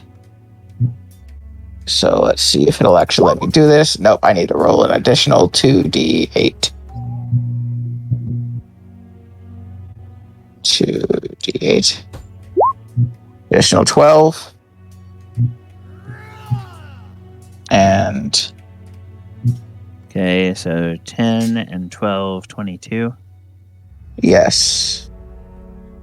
He's still up. Oh, yes, he's still up. Then...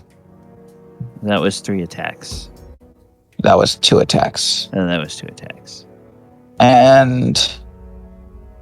I will use my bonus action to rage. So, that is the end of mine. These guys will move into here to make their 2 attacks. So 24 and a 24.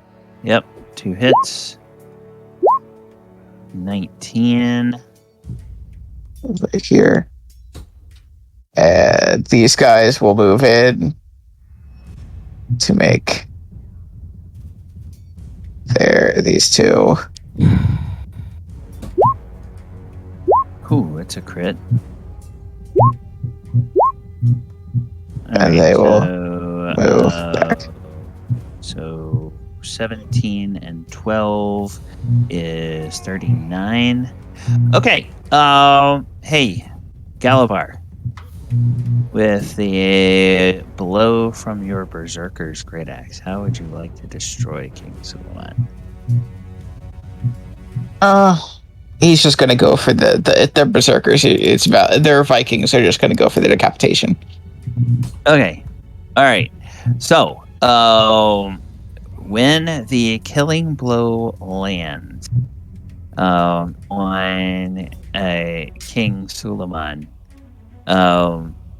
He strikes at him, and King Suleiman's head flies off of his body, and there is a simultaneous shriek from the king and a shudder from this entire structure. And I need everybody to make a dexterity saving throw. Your target is a DC 19 dex save. Wow. Sir, I need to roll a natural 19.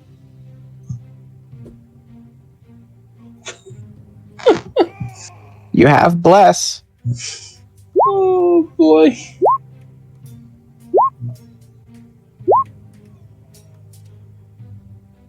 We all need to roll a Yep. dex save. Yep, DC 19 dex save. Okay, so I have to roll a natural 15. I came close. Okay. Oyohusa? Hey, I just made it. Yes. So Galibar makes it. Adamant fails. Enka makes it. Oyo makes it. Elora? Did we get... No, Laura didn't roll yet. Elora Okay. left. Oh, Elora had to leave because she told us that she had to... She had to go get her phone. Yep. All right. So fight is over. So let me just double check this. Well, those of you who failed, you fall prone. You suffer no damage, but you fall prone. And so about 2/3 of your allies and those of you who failed to roll find yourselves on your butts. Also, these items over here, these glowing balls of energy, they wink out, and the glows on them stop emitting. And then you also notice through the roof of the structure, there is a crack in the upper part of this building, and now sunlight from outside is streaming through the roof. And everything in this, all of the magic in this place seems to go inert at once. Well, And you probably presume that that means that your favorite little place that you have been going back to recover and heal, that's probably busted now too. yeah. Well, Adam is still not taking any chances. He is going to still use his last 2 level 4 spells and just make 2 big canyons going through that circle with stone shape. Okay. Galibar is going to go over and pick up the head of King Suleiman that was decapitated. Okay. And he's just going to put it in his bag of holding. Okay. It is now in a separate dimension from the freaking body. It is not freaking getting reattached. Enka's gonna go over to the gold that was in the floor that got busted up and start pulling out what she can. Okay. As you do, Enka, you are going to get a formal reading from your staff. But before we give you your formal reading from your staff, we are going to take our break because it's a little bit past the top of the hour. We'll go ahead and break for 10 minutes, and we'll come back and we will finish up the session. All right, viewers, thank you guys so much for joining us today. I'm going to put us back over here. This has been our big, huge ultimate battle. Now we kind of have to figure out how these guys are going to resolve the rest of what they find here in this area. I'm going to put the music on. I will mute myself. Players, you, of course, can remain here and chat on the stream channel, or you can move to the off-stream channel and chat. And I will be back in a few minutes. Freaking finally! Dude was a tank. Shards so freaking annoying to deal with, but I'm so freaking glad we finished this freaking ziggurat.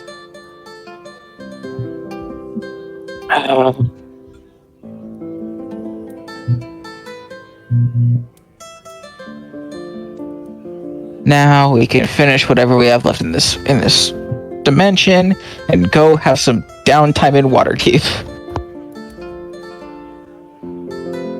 For the first time this year. You sure you want that downtime in Waterdeep?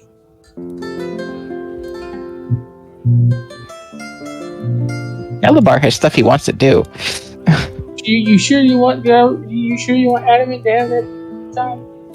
Oh, he doesn't know what you're going to do. I do. And I'll just say, don't let Galibar find out. I think we're supposed to go back to Ravnica for a little bit. I'm not sure though, because there's still storyline plot going on in there. We're at least going to have some time in Waterdeep, because he was asking us what we wanted to do in Waterdeep.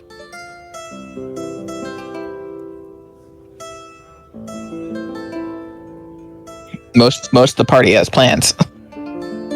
Just an innocent meet and greet.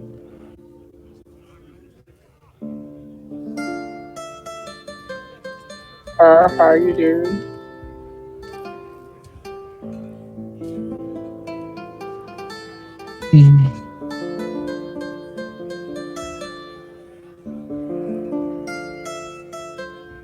But we're finally freaking finished with King Suleiman. So now it's just dealing with whatever else is here. I wonder what kind of treasure we find, and gold and jewels. I'm wondering what kind of magic items he has on him, so that's... Also, we're gonna be tier 3. So, yay. Our items will improve after we leave this plane.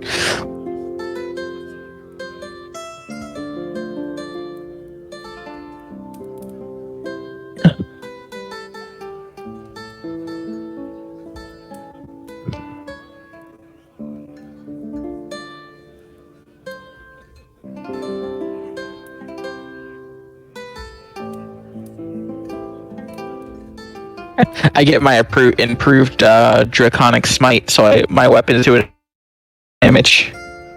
Nice.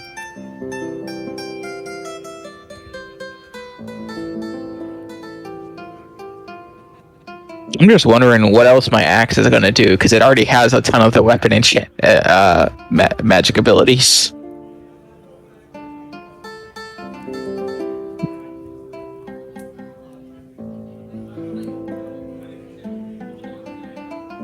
Maybe it'll turn into like a flame touched or something like that. That'd be hilarious.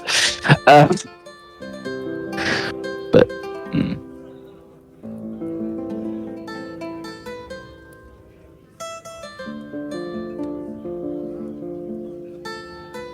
our weapons become +3, I think. Yeah. Which means I think my... Oh, unless he decides to change it, my left room becomes a +3 shield. He gains resistance to cold damage, and also gains the ability to function as an animated shield. You just get another Sun Forger. Dual wield them.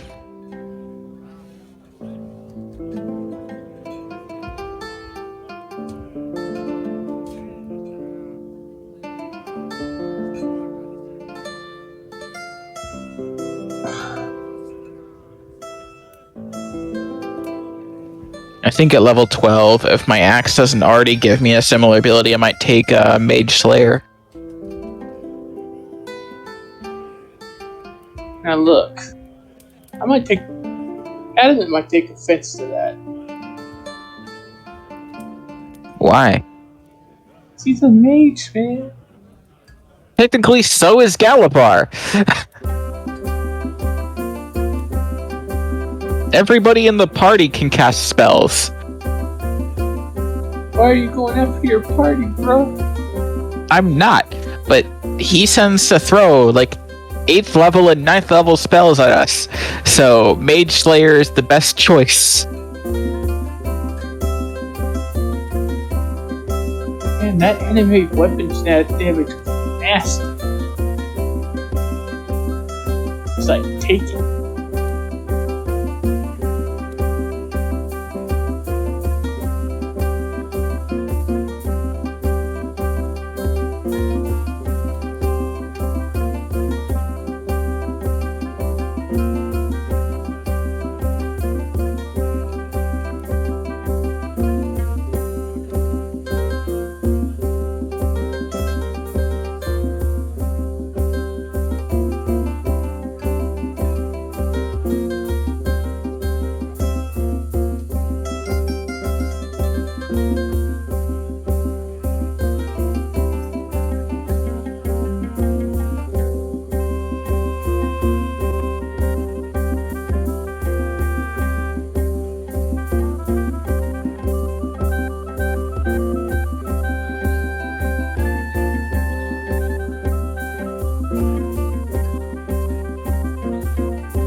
When we level up again, Galibar's health will be 154.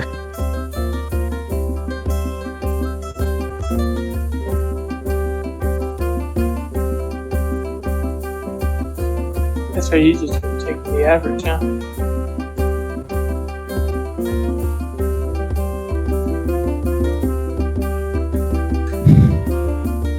Actually, no, because it's supposed to be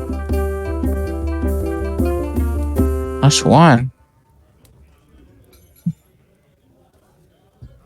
Technically, his health is supposed to be higher than it is right now, I think. 15 times 9 plus. So that wasn't including my Draconic Resilience. Yeah, if you have a feature or something that raises your constitution somewhere along the way, then that becomes retroactive for hit points. That's kind of one of the weird things about D&D. It's like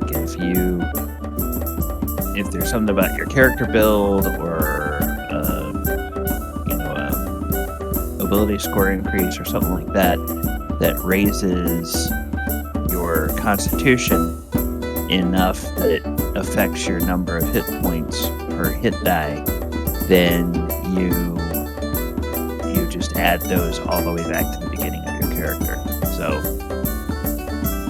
it could be for a 10th level character, it could probably be as much as 10 points for the character. He's supposed to have 155 health right now.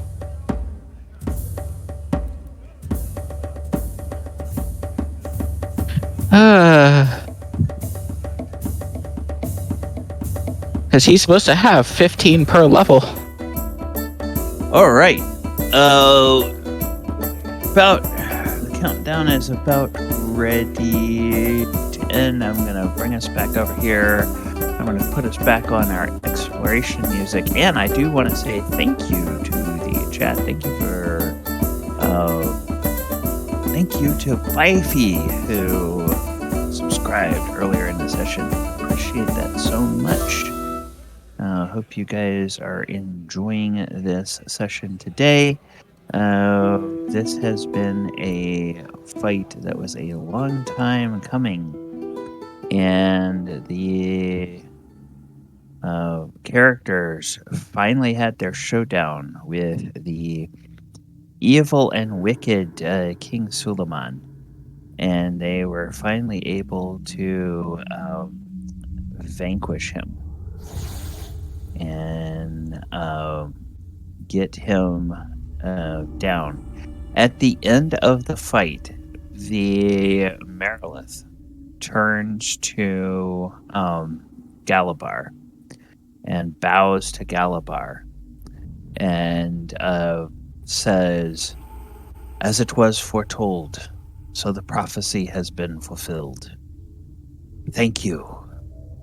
And puts one of, sheathes its swords, puts one of its 6 hands over its heart, bows again, and then just sort of fades away and vanishes from view. At least it didn't kill itself. No, that had already been done. The humanoids already saw to that. So the blood sacrifice required to bring it into existence had already been paid. Once its mission was done, it was now released to go on to the rest of the world. Enka, I promised you something, and let me go over here to find where this is. I need to get to my headings. I need to get to... Galibar dismisses his soldiers back to Valhalla. Okay. All right. They will all raise their fists. Victory!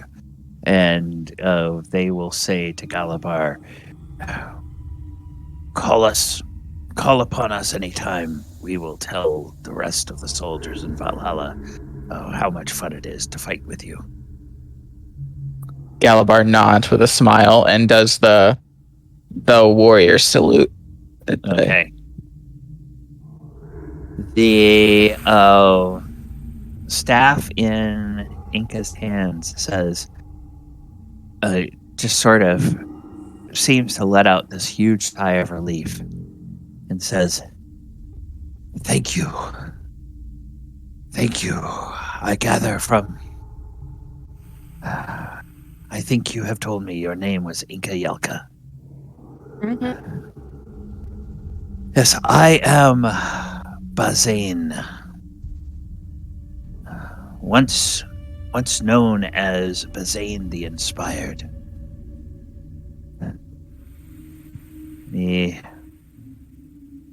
I have been confined in this staff for many millennia.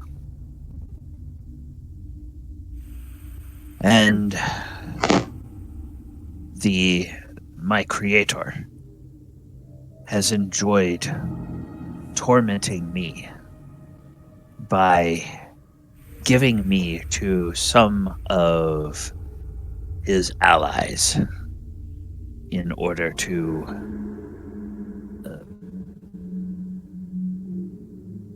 that they may use me. But it always has seemed that my creator had a way of keeping tabs on what his allies were doing. That is, until he himself was imprisoned. So that now it's only been those who are strong enough, like this king, that were able to exert their will over me and control me and enslave me. That they used me as their play toys. Oh dear.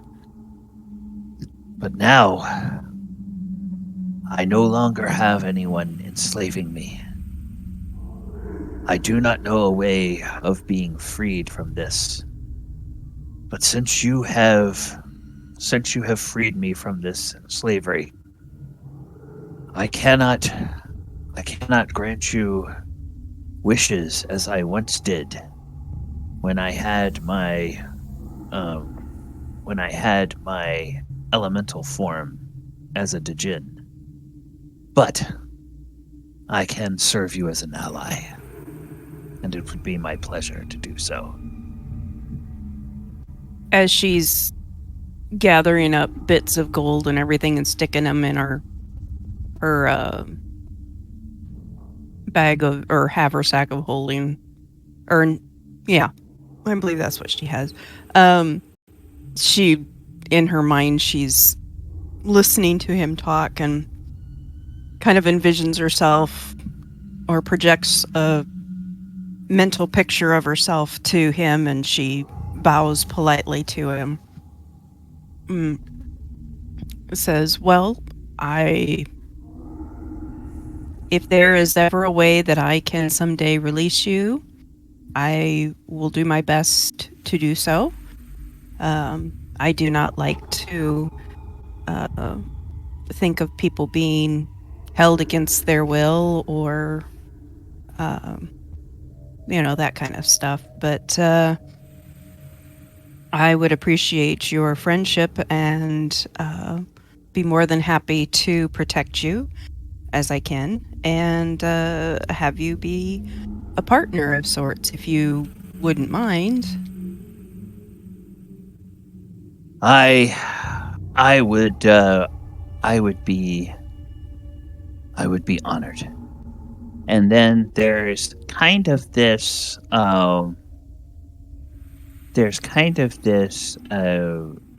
silent communication, even kind of unspoken words, but Enka begins to understand what this staff is capable of now that it is not having to fight for against the control of King Suleiman. And you are going to get a message momentarily, PM in Discord for that. But what it will say to you audibly in your mind is it will say, I have sensed, since you found me, that the appearance of this staff has been somewhat not to your liking. What It's would a be little more, gaudy. what would be more pleasing to your eye? Well, let me think about that. I mean, it's okay now. I'm used to it, but it's just that yes, it was a little on the garishly gaudy side. That must just be because he was, or was it your original creator that had a flair for the dramatic? One of the things that my creator did was imbue my form with the ability to be changed in order to appeal to whichever ally or entity he wanted to gift me to. And King Suleiman was able to tap into that and turn me into an instrument that reflected his own grand designs, which were hardly short of godhood on this plane. I see. Well, even though I am a bard, I'm more of a lore bard. I like to collect stories and songs and record adventures and whatnot, but I sometimes go against the grain as the fact that I'm not a big showy individual. I don't like to draw extreme attention to myself. So we'll think of something, that still gives you the appearance of being something special, but without drawing unwanted attention that someone may try to take you, or covet you, that kind of thing. Okay. So yes, we'll have to think about it. I'll have to think about it. But for now, you're okay. And do whatever you need to do or want to do, and you can always feel free to give me advice as you feel fit or suggest things. Okay. So you should have that in your Discord do. now. It's a PM. So the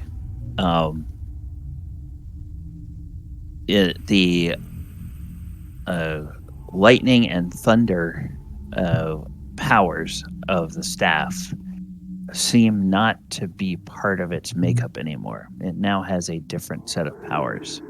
Okay. And this seems to be something more, perhaps more suited to you, and you get the impression that there may be, with some limitations, there may be the fact that Bazrain may be able to modify some of what it can do. If you think along the lines of things of a similar power curve, but you probably would have to make that decision no more frequently than once per level. So Okay. if there's like a power at a certain, a lot of these emulate the effects of spells. So if you look at, for instance, something that emulates the effect of a first level spell, you could probably once per level swap that out for something that's a different first level spell, but you couldn't swap that out for, like, let's say, a third level spell. Okay. So, so think of that. Think of that as something. So, as you wish, you can decide over time how you might want to let your fellow party members know what this is granting you to do, but you may need to have a little bit of time to study that. Okay. All right. So everybody else's sentient items, they all seem to breathe a collective sigh of relief at the end of this. It's like they all seemed to be holding a tension that you didn't realize.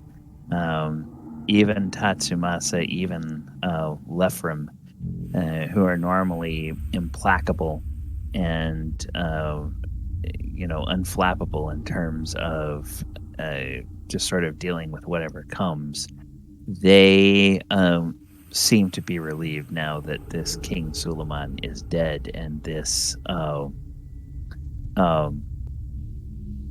ziggurat has fallen inert.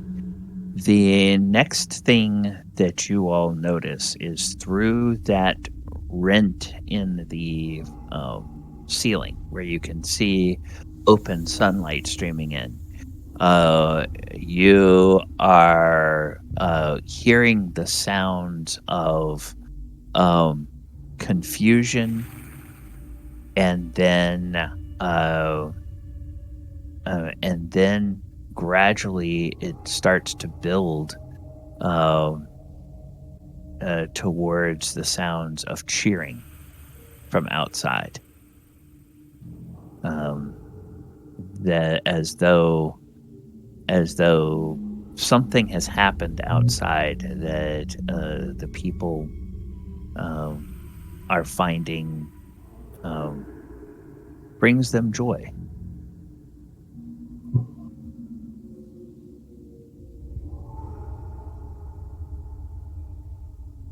I kind So of what look over else? at everybody and go, you know, guys, we just killed the king. Who's taking over? I do not believe that is our decision to make. Well, I wasn't really posing it towards you, but, you know, like the others that live here, work here. And the assassins will say, well, we should take the rest of the king's corpse outside. They look at Galibar and they say, I think it is not unwise to keep the head separated from the body, but we Speaking- should. Hold on. Yes. The two who have mummy rock, come here. Oh, yes. They Raise them will up. come over, and the ogres will come over as well. I can only do 2 of you for now. How many are there total? There are. Let's see. There's one. Well, okay. We're just gonna look at assassins, at humans. One.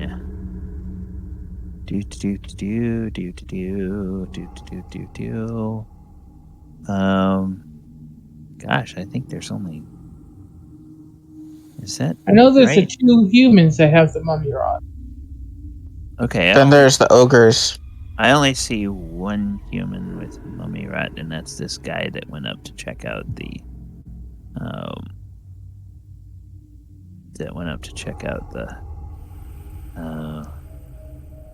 The ogres have mummy rot too. Yeah. Okay, so then there's how many ogres that have it? There's a total of 2, so there's a total of 3 creatures, I think. Alright, he Have pulls mummy out the prayer beads. Look at the human. You, I have easy access to. I can take care of you tomorrow. Is that alright? Yeah, it's not going to kill me overnight, will it? No. It shouldn't. Just don't die between now and then. You'll be alright. I'll do my best. We should heal him, but yeah. And then he'll turn to the ogres, and he's going to hit them both with greater restoration. Okay. You two, I don't have easy access to. Okay, let's see. Mummy rot. All right, so they will go ahead and they get healed. That's dumb. That's really, really dumb. What? I was looking in D&D Beyond to see if I could pull up mummy rot. But there's not an actual separate entry in D&D Beyond for mummy rot.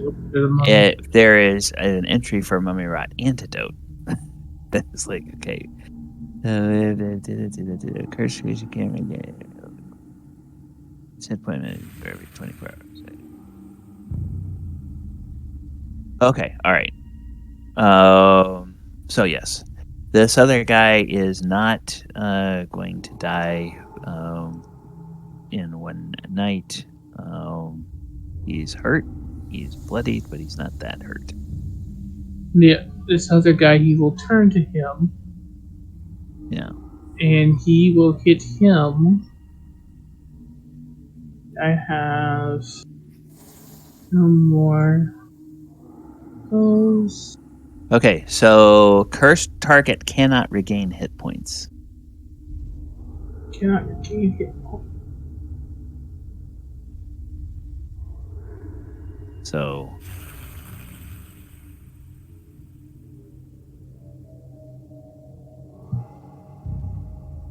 that and he'll lose 10 more hit points before you can hit him with another thing, which would mean that he's going to be feeble and sick, but he's not going to die. Yeah. Stay close to me until the morning. Gladly. Those things were awful. King Suleiman was a real jerk. Indeed.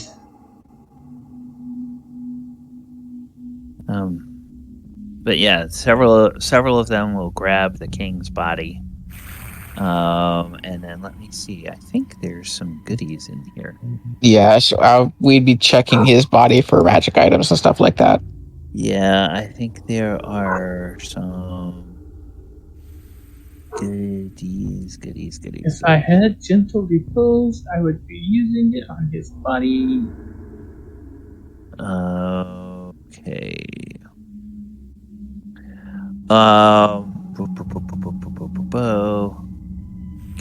You find features of the area. Treasure. Okay. On his body, you find a ritual book. And it is a book of rituals, and there's two sections to it. The first section has a series of rituals that are clearly integrated with and tied into this particular ziggurat, and they only have functions that deal with the maintenance and operation of the ziggurat. So you get some insight into how he was able to do that. You also see that it talks about the power source for those rituals, and the power source that he used was to essentially drain the life essence from prisoners in the dungeons of his palace. So he was using the life essence of living creatures to power those rituals.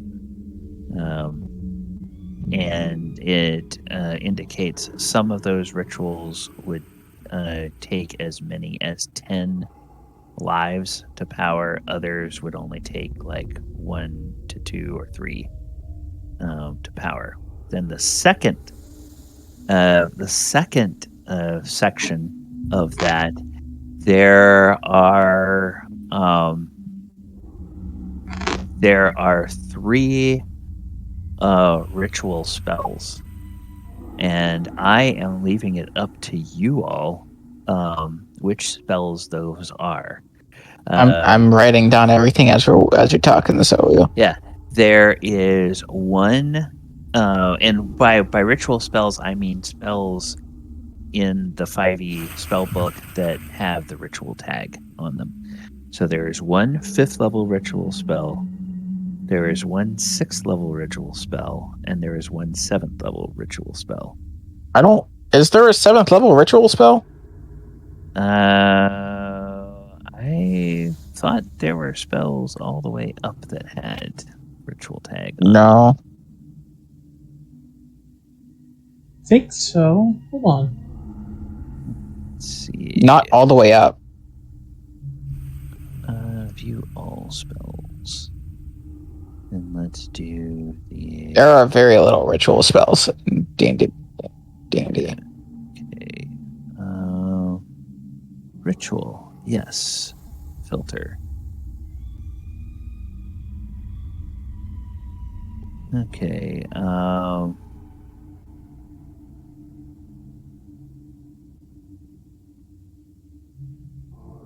Nope, there is no 7th level ritual spells. All right. So there's 2 5th and 1 6th. That's what I see some. Yeah, but actually he's right. And this is because the adventure that I took this from, this was a 4th level or a 4th edition. 4th edition adventure. And so they had ritual spells. They did ritual spells differently in 4E. Yes. And so there were ritual spells that kind of were like parallel to the other spells that kind of ran all the way up. So, all right. So 2 5th level ritual and 1 6th level ritual spells. Put this in here. What spells are they? Any one of our choice. Yep. That are rituals. Yes. Yes. And what else? 2 5th level. I'm already typing it out. Oh, okay. All right. And then thank you. Then the other thing that you notice is 3 diamonds on a table. And those would be in one of the other rooms. And those diamonds are worth 2 of those diamonds are worth 1,000 gold pieces each, and one of those 2 of those are worth 5,000 gold pieces each, and one of them is worth 1,000 gold pieces. Those will be handy. 5,000. Yep, a 5,000 diamond, a 5,000 diamond, and a 1,000 diamond. If you want. Okay. The total value of all 3 is 11,000. Okay. And then other than his book and other than that thing, it's like there's not a whole lot in here that is terribly valuable. Nothing on him but the ritual book? Correct. Okay. So that's what's on him.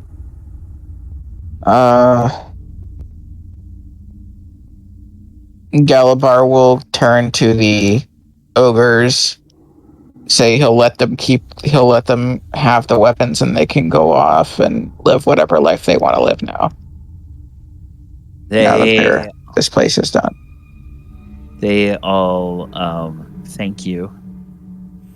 And the Hasran Ogress, who appears to sort of be the ringleader, will come over and will put her big arms around Galibar, give him a hug, and then give him kind of a sloppy kiss on the cheek. A big old sloppy wet ogre kiss. I like where this is going. How long can Galibar resist wiping his cheek?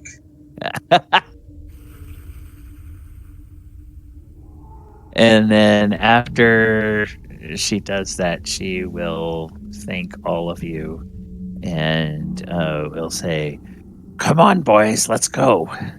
And they will all wander off. Okay. How much were the diamonds worth? Two of them are worth 5,000 each. One of them is worth 10, or one of them is worth 1,000. Yeah, I put it in Discord.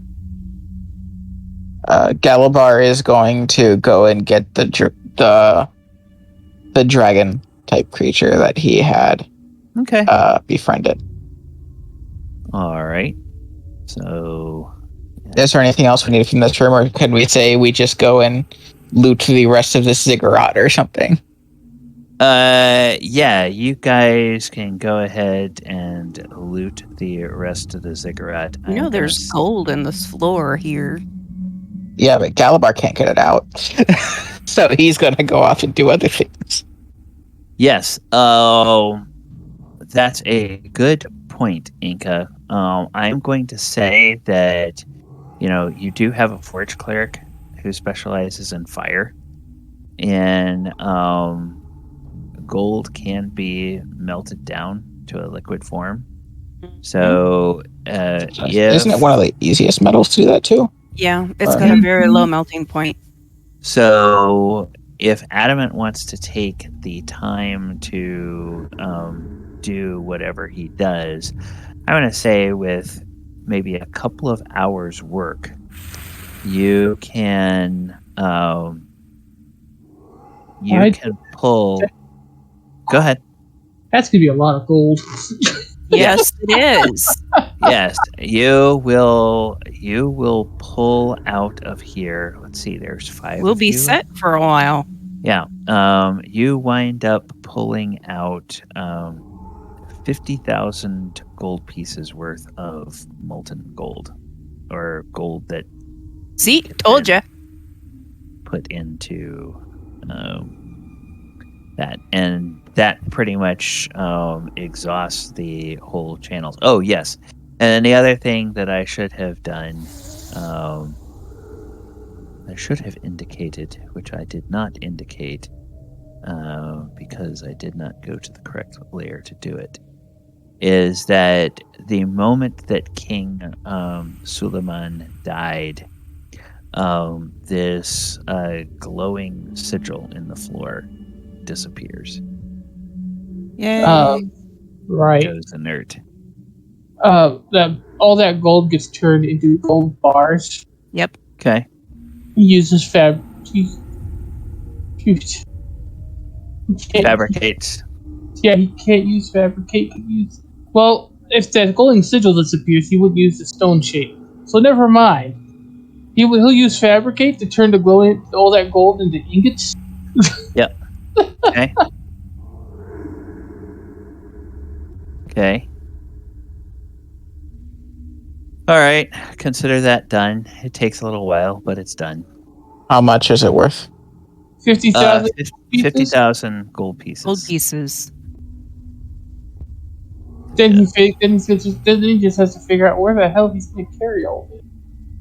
Bag of holding? Well, it's probably too heavy to fit in one bag of holding, so it'll be split up between several. Well, that's bags of holding. why. Let's see. I've got one. I have a haversack of holding. Or, well. Handy Nope, haversack. Yeah. We'll figure it out. Let's not worry too much about that, because worst comes to worst, you guys can get people to help you carry it somewhere when you get ready to. We'll disperse it amongst our. Off of this rock. We'll disperse it amongst our bags of holding. Yes. We could also get it converted to gems, probably. Probably. Adamant can get the knowledge of a gemologist. All right. Then what else do you guys want to do? Make your way out of the ziggurat back into the city? Yes. I mean, Galibar is going to... Can we just run through the ziggurat to see if there's anything we missed? Because we have our time to actually look now. I don't think we did miss anything, because we took our time. You guys will be able to gather. I'm just going to say that between gems and gold, going through, you guys will be able to gather another 5,000 gold pieces worth of coin and jewels. And then remember in that one place, kind of that storeroom area, the place where you fought the shard of Suleiman that had the staff that Enka is now holding. Yeah. There were some dried foodstuffs and things like that. So, it's all kind of just general provisions, but it's probably worth another 1,000 gold pieces. And 20,000 gold pieces worth of beef jerky. Yeah. Yeah. And dried So fruit. Yep. that's potentially something that you guys could either take with you, or you could disperse it among people here, in Junin City. That's going to be kind of up to you how you choose. So it's probably for adventurers like you. It's probably a lot It's more. 2,000 rations. Yeah, it's a lot more weight and work than it might be worth it for the 4,000 pounds of food. Yeah. So you find your way back out to Junoon City, and when you get to the outside, you see that the crack that you had noticed from inside the ziggurat seems to actually run all the way through the thing. So it is now split, as though almost like it was sitting on top of like an earthquake fault, if anybody knew what that was, and it had sort of cracked like an egg with the death of King Suleiman. You do see in the gladiatorial arena, you see a relatively small pile, and by relatively small, that means about 100 bodies. A relatively small pile of bodies of people that look like they were killed in some sort of mystical way, where it seems almost like all of the moisture content of their bodies was just drawn out of them, and they are desiccated. There are a few other people that seem to be injured, but they are not dead. And the cheering is that they are looking at the ziggurat, and they see that it has cracked, and they recognize that somehow that means that the grand plans of King Suleiman have been thwarted. And even though a lot of those people were conscripted and worked very hard to try to build that thing, they don't seem to have any love lost for the fact that it's now busted. What all is it made of, by the way? It's made out of granite and marble of different colors. And so, on the map here, it's a very bright and vivid hue, but that's because it's the map. If you were looking at it, it would be kind of the color differences would be more subtle, but it would be kind of, yellow marble and red marble and blue marble and purple marble and those types of things. So that is the cladding that is on the outside of the ziggurat, is in those various colors. The actual structure of the the building is mostly granite, with with a marble sort of cladding on the outside of that to give it its coloration. And where that crack is, some of those pieces of cladding have fallen away, and you can see the split granite stones beneath.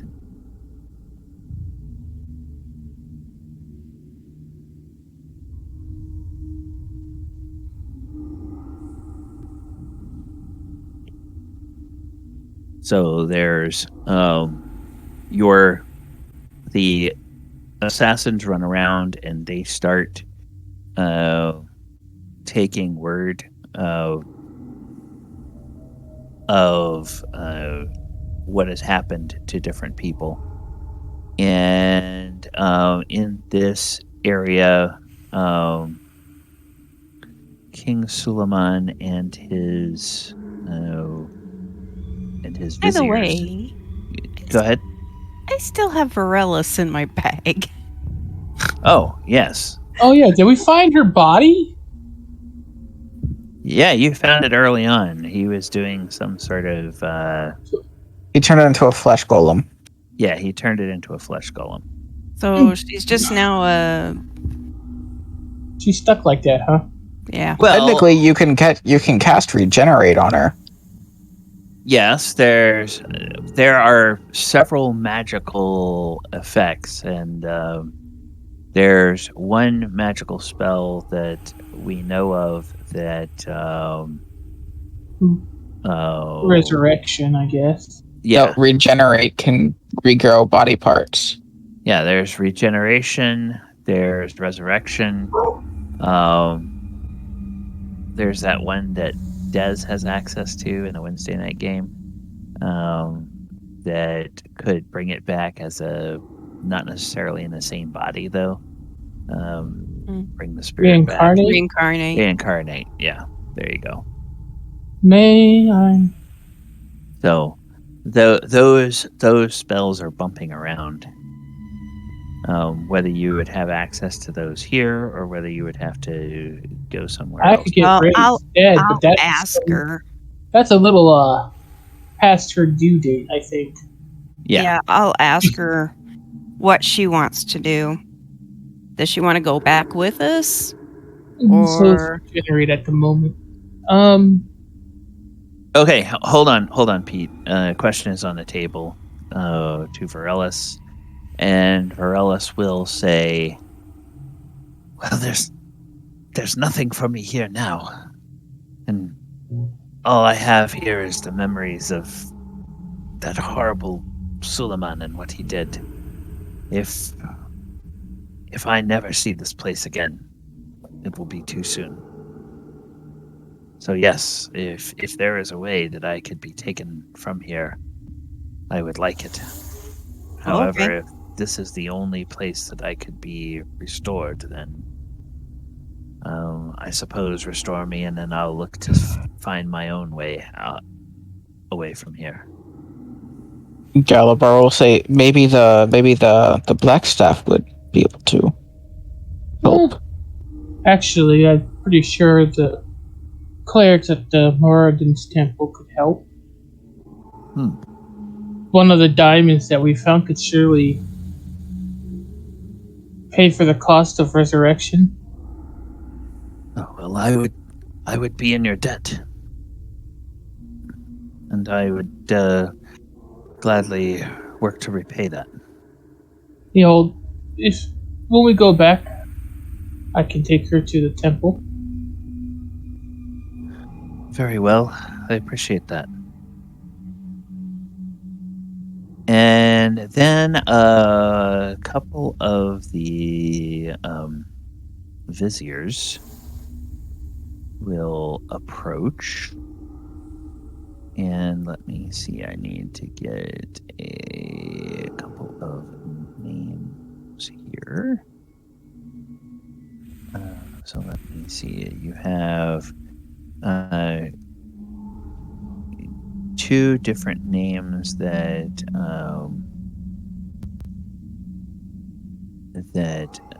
come up, and All right, so let's go with this. All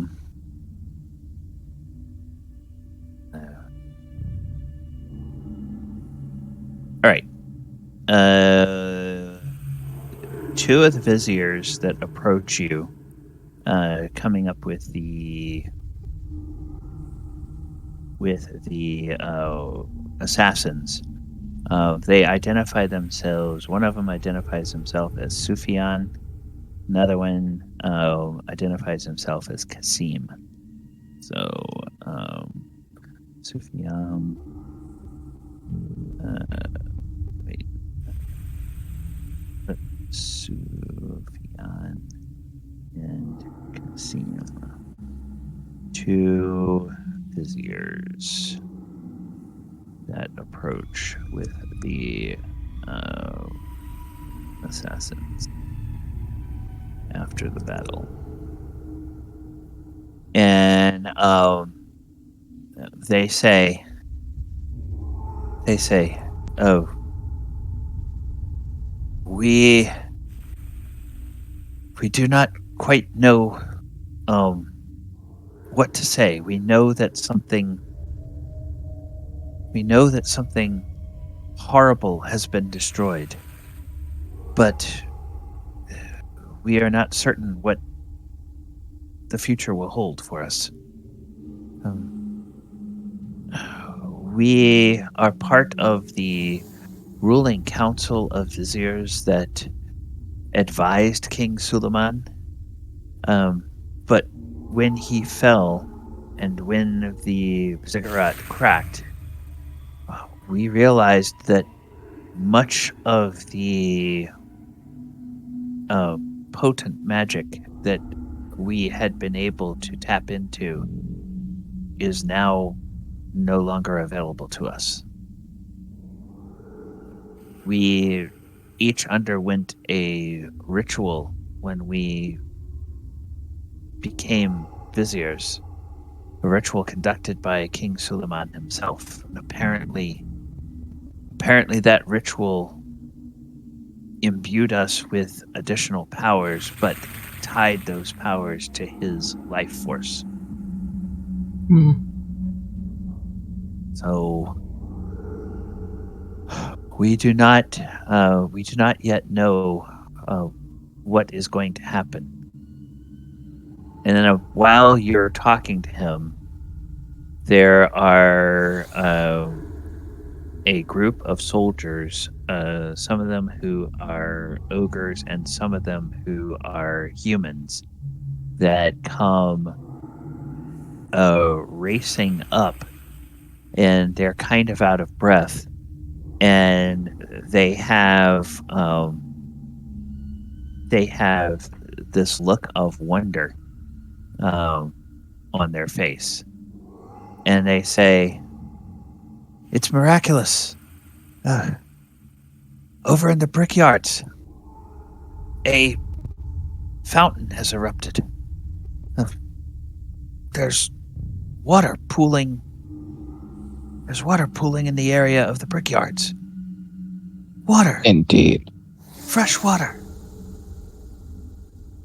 And the viziers look at you, and the assassins look at you, and they all start smiling, and they start laughing, and they say, "Well, perhaps our fortunes are turning for the better." Indeed, it is time to celebrate, don't you think? Your King Suleiman was hiding a good bit of things from you. He was truly a monster. Indeed.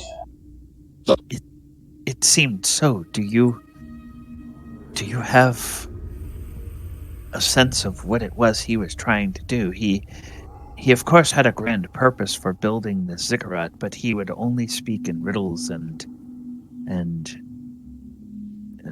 vague terms about what he wanted to do. Oh, Yeah. he was trying to free a great evil from its prison. There's also this, and he'll hand them the book that has. He'll show them the book that has a bunch of what the ziggurat actually does. Well, we're going to be destroying that. In fact, hand me that book, Galibar. It has the 3 rituals that we can take from it. He looks at Galibar.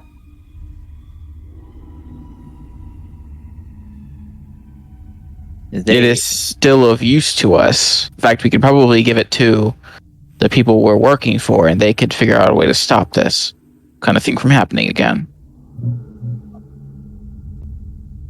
They kind of look at the book and they shudder and they say, "Destroy it or take it away. We want no part of it." Galibar just puts it in the bag of holding.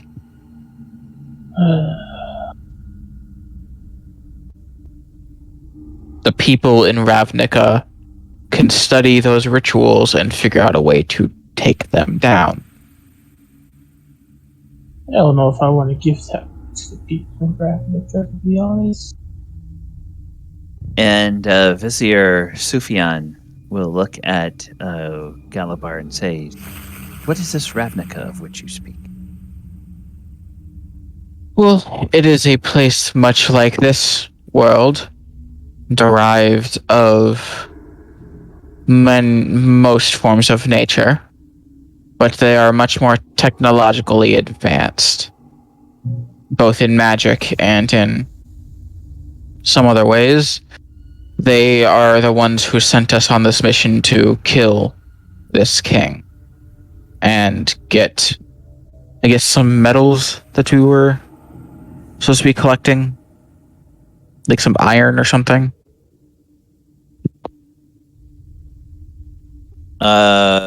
Oils. We're I here for think that- oils. Yes, oils. I thought we were here for the iron. No, we're here for oils. Then why were we needing to collect the iron? You wanted to collect the iron because it's so rare, and you wanted to sell the iron weapons. Yes. Well, no, I have iron weapons with me. At some part of this, like at the beginning, we were supposed to be helping them to do that so they can mine like the special iron or something. No, that Oh, was... yeah. That's for the local economy. Yeah. Yeah, that's for the local economy. That I believe. I have to go back and double check my notes. But yes, I think that was for them. The oils were actually something that I think they had. They were working on that, and at the point wherever you guys get back to the hidden village, you will find that they have collected enough of the oil. So that's not anything that you guys directly need to be involved in. The other people off screen have been doing that for you. But yes, the materials that you have, you primarily needed to go into the ziggurat in order to get the memory crystal. But of course, the only way of getting back out of the ziggurat was dealing with King Suleiman. So you've got the memory crystal, you've dealt with King Suleiman. The people at the hidden village have the oils for you. You do have a bunch of metal weapons that now there is a big market bazaar here in Junoon City. We've also got the weapons from the tortoise. Yes. Oh yes, the tortoise. From the. I have the tortoise shell hammer. Yes. But Gallibard just says, "Now is the time to celebrate. Let us continue this festival that was happening. But instead of for that horrible king, celebrate him being gone." Yes, and the viziers will look to the assassins, and they kind of discuss some things, and they say that they don't see any reason why the people who have fled to the hidden village need to stay there anymore. They will make it known that anyone who is in the hidden village that wants to return to Junoon City will be welcomed. They can come back and rejoin the population of the city. They start talking about how they're going to go about a form of government, and they suggest that the viziers will probably meet and elect one of their number as a head of that body, and then begin to figure out how they can draft up a more permanent and more lasting form of government for the city. Galibar will say, the king. Sorry, Galibar will say, and I assume that the slavery will be gotten rid of, correct? And there's a moment when they look at you, and there's a bit of confusion over their faces, and they say, "Well, but if we don't have our slaves to..." Galibar will have he will clench his fists and say, "The slavery will be gotten rid of, correct?" You want to make an intimidation check? Yes. Okay, go ahead and make an intimidation check. 17. 17. Okay, so these guys are kind of normal. Oh, yeah. They both look at you, and they get they kind of go pale, and they say, "Oh, well, I suppose we could get rid of the slavery, but I do not know how that would work." And the assassins from the hidden village, they say, "It will work just fine. We have been operating without slavery in the hidden village for decades. Everyone contributes work towards their own needs. You do not have to rely on other people to do that for you. It is good character. It is good for your character. It will put calluses on your hands, and it will put sweat on your brow. And or maybe you could pay people an honest wage to do, your dirty work if you're too damn lazy to do it yourself." And they look at the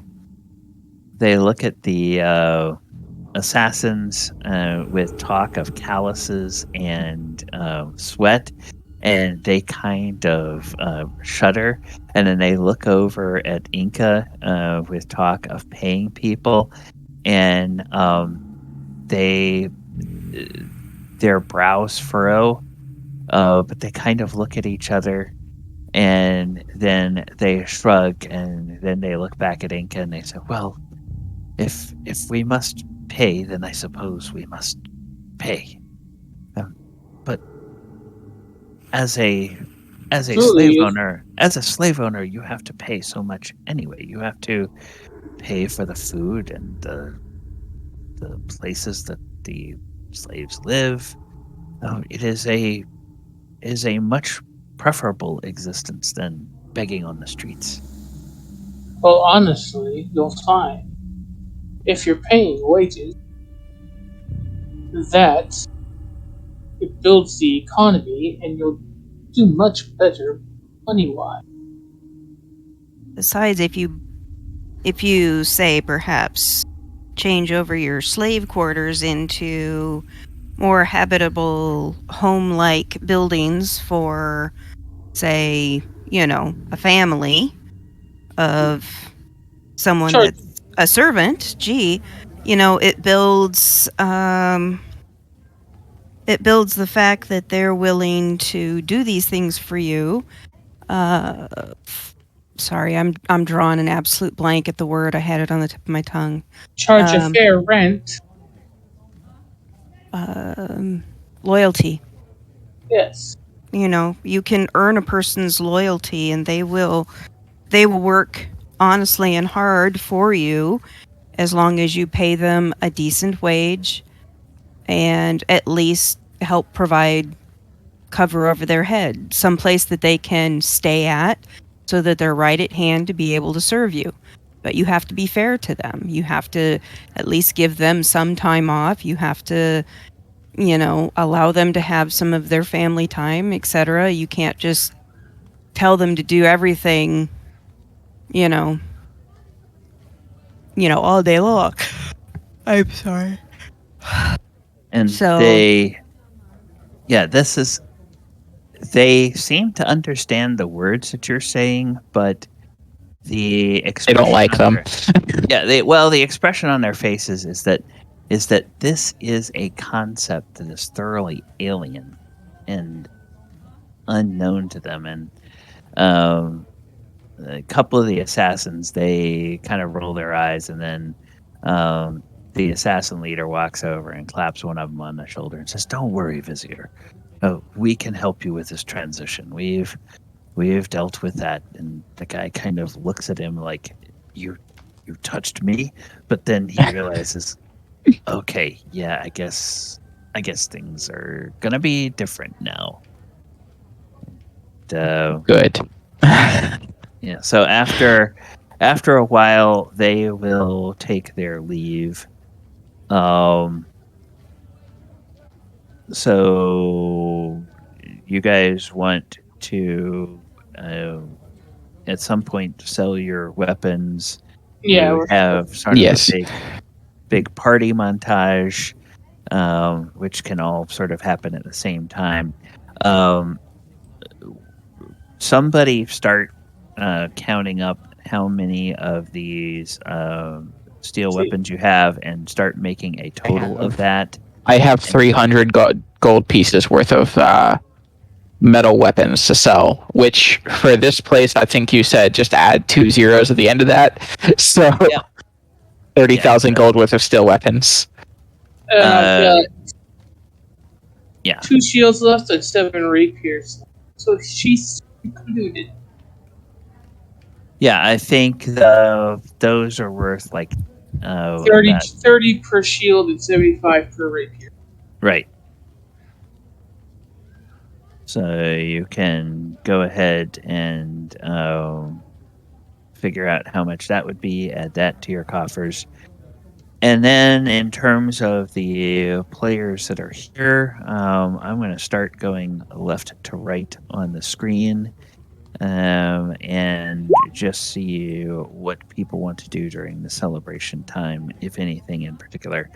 Oyohusa, is there anything Oyohusa would particularly like to do during this celebration after the death of King Suleiman? I think he'll just enjoy the festivities and just hang out with his friends. Okay. There is a lot of strong spirits that can be consumed.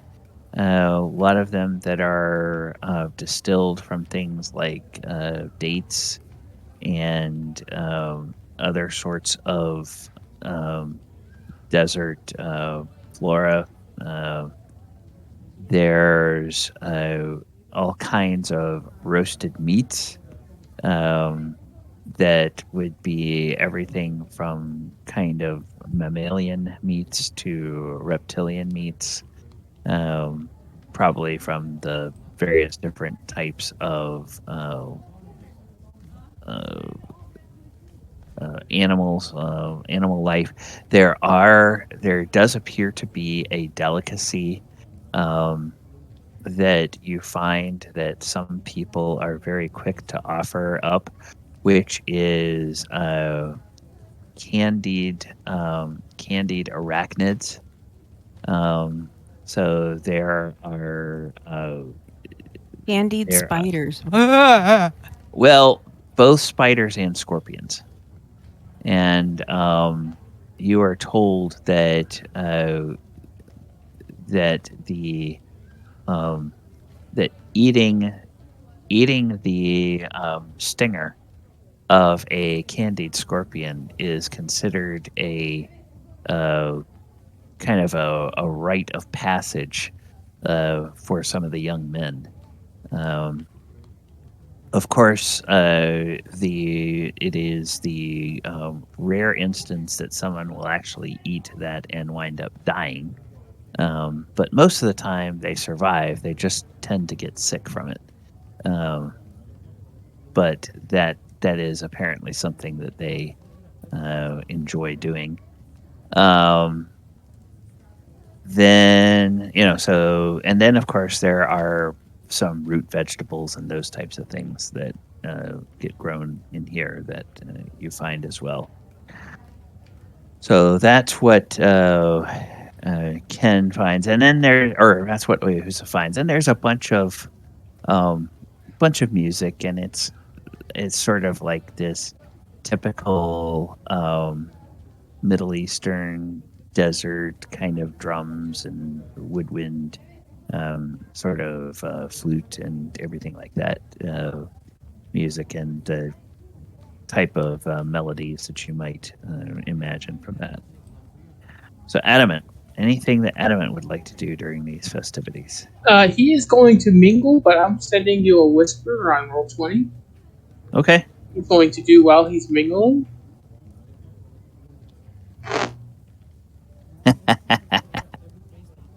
Okay.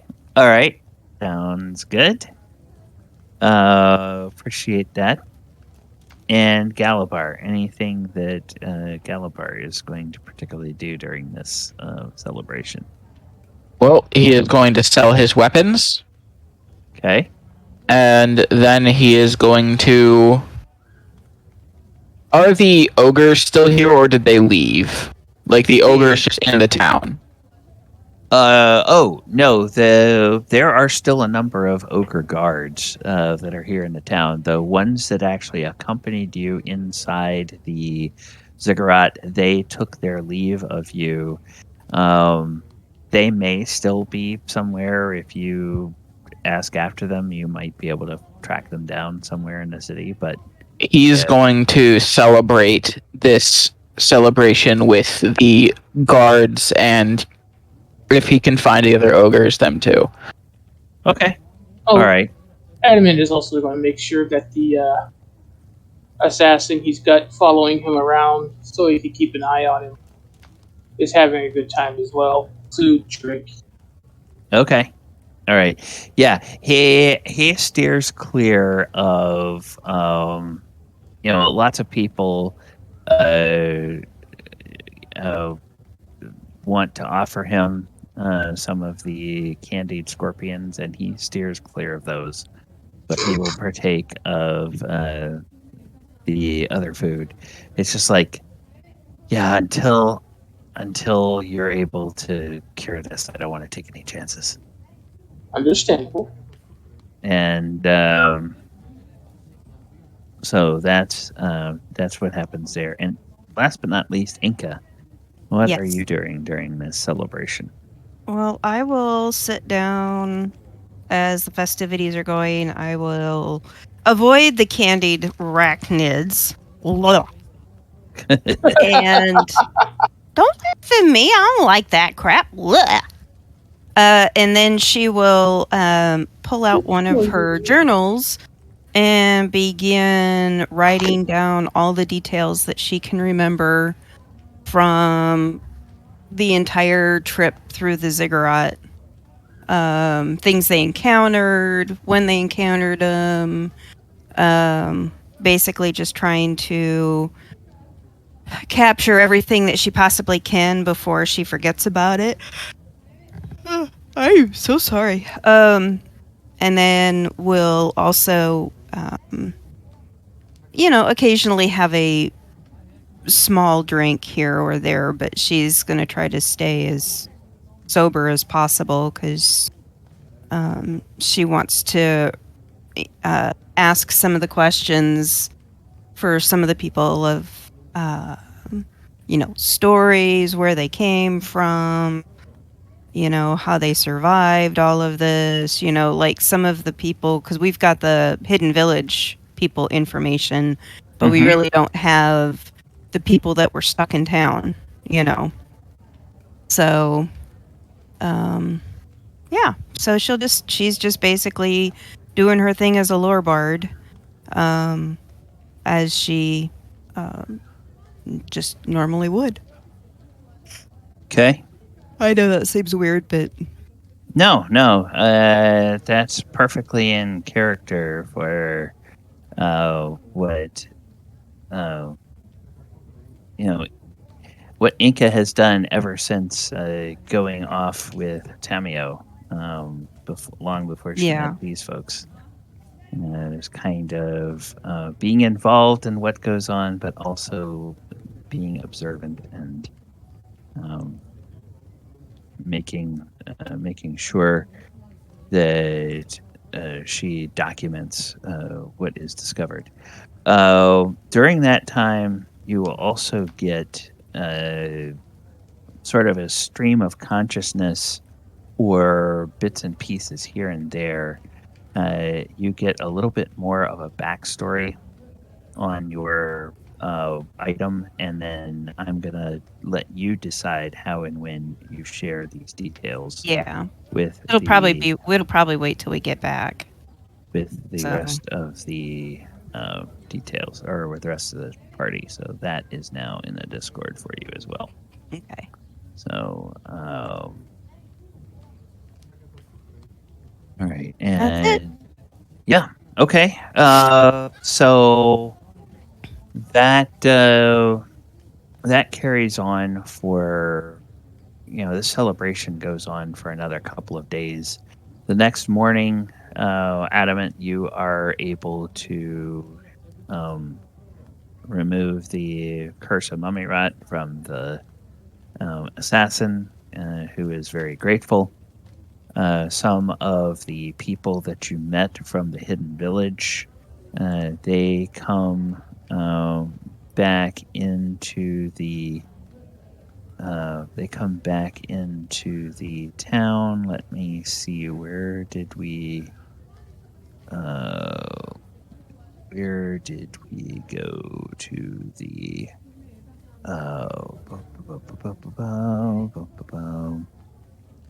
okay.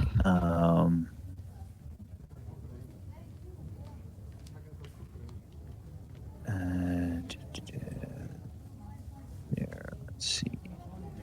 Oh. Yeah, okay.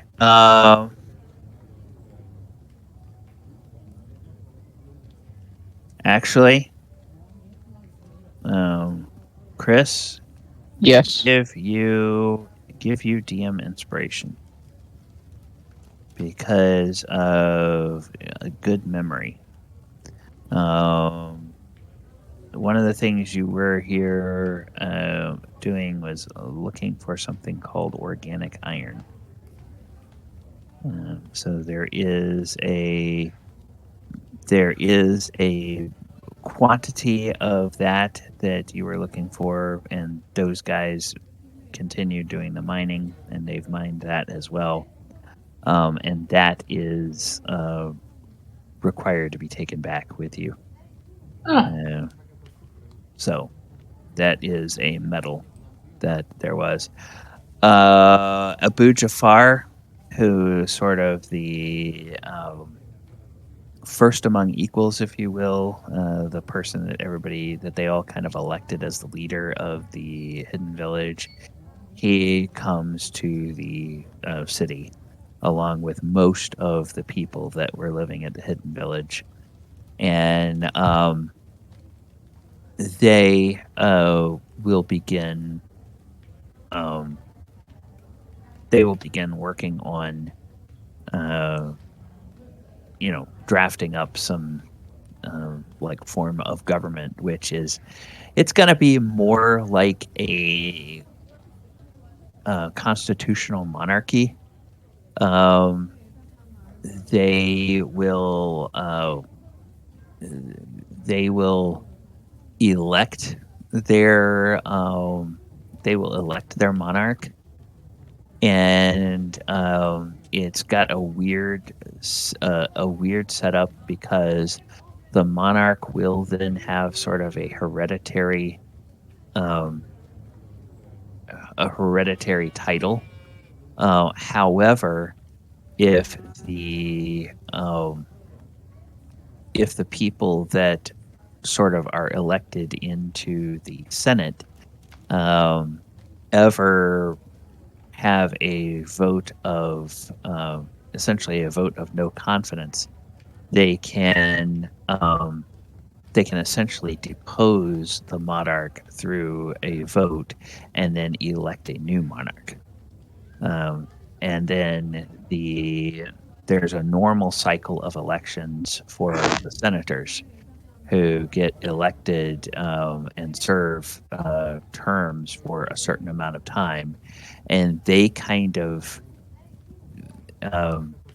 either they can propose laws or the king can the monarch can propose laws, but then the Senate has to vote to ratify the laws, and then they basically get kind of veto power over the king.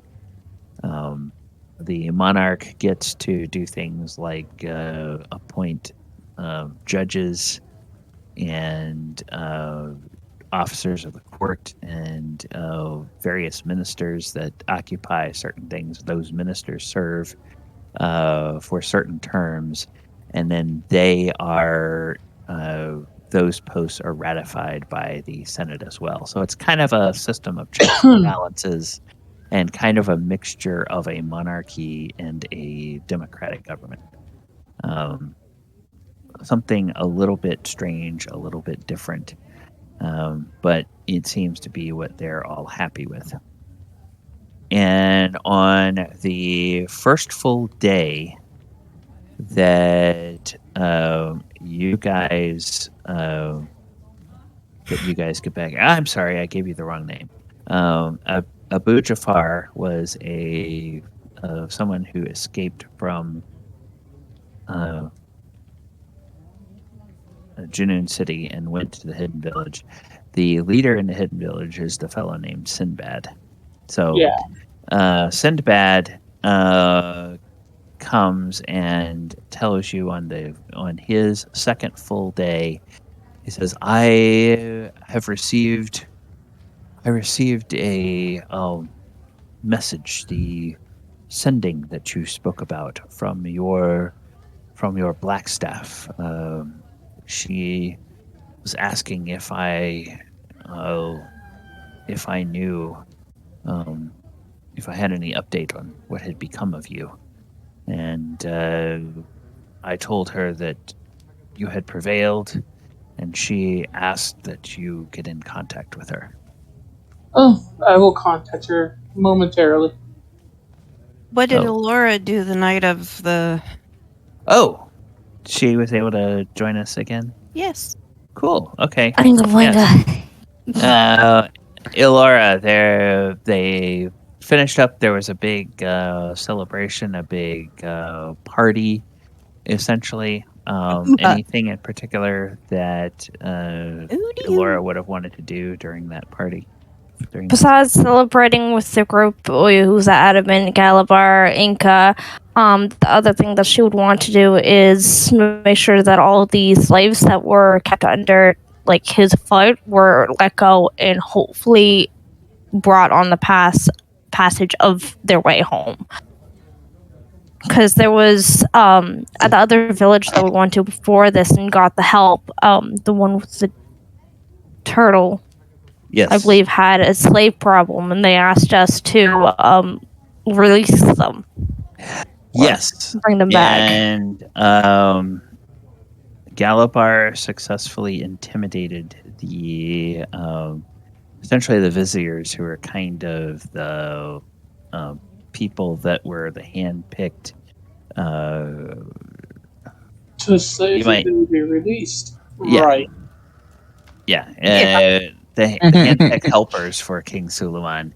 They had no intention of stopping the practice of slavery until they were intimidated into it. No, the So- turtles. Didn't they have someone that was enslaved? Oh yeah, in the gladiators arena. Oh, yes. Yes, there is a one of the big fights was supposed to be against a juvenile giant tortoise, the Yep. offspring of the creature that you fought out in the desert. And they, fortunately, these people here know what the giant tortoise likes to eat for sustenance, and so they were kind of able to essentially set a trail for this thing to let it get out and find its way out of the city, and they just kept people out of the way, and so it was able to leave. So the juvenile goes off into the desert, and who knows what becomes of it, but it leaves. Does not have to be destroyed. Oh, by the way, I sent you a message on Discord, Gally. I just Yes. need to know how much I need to delete off gold to take away. Okay.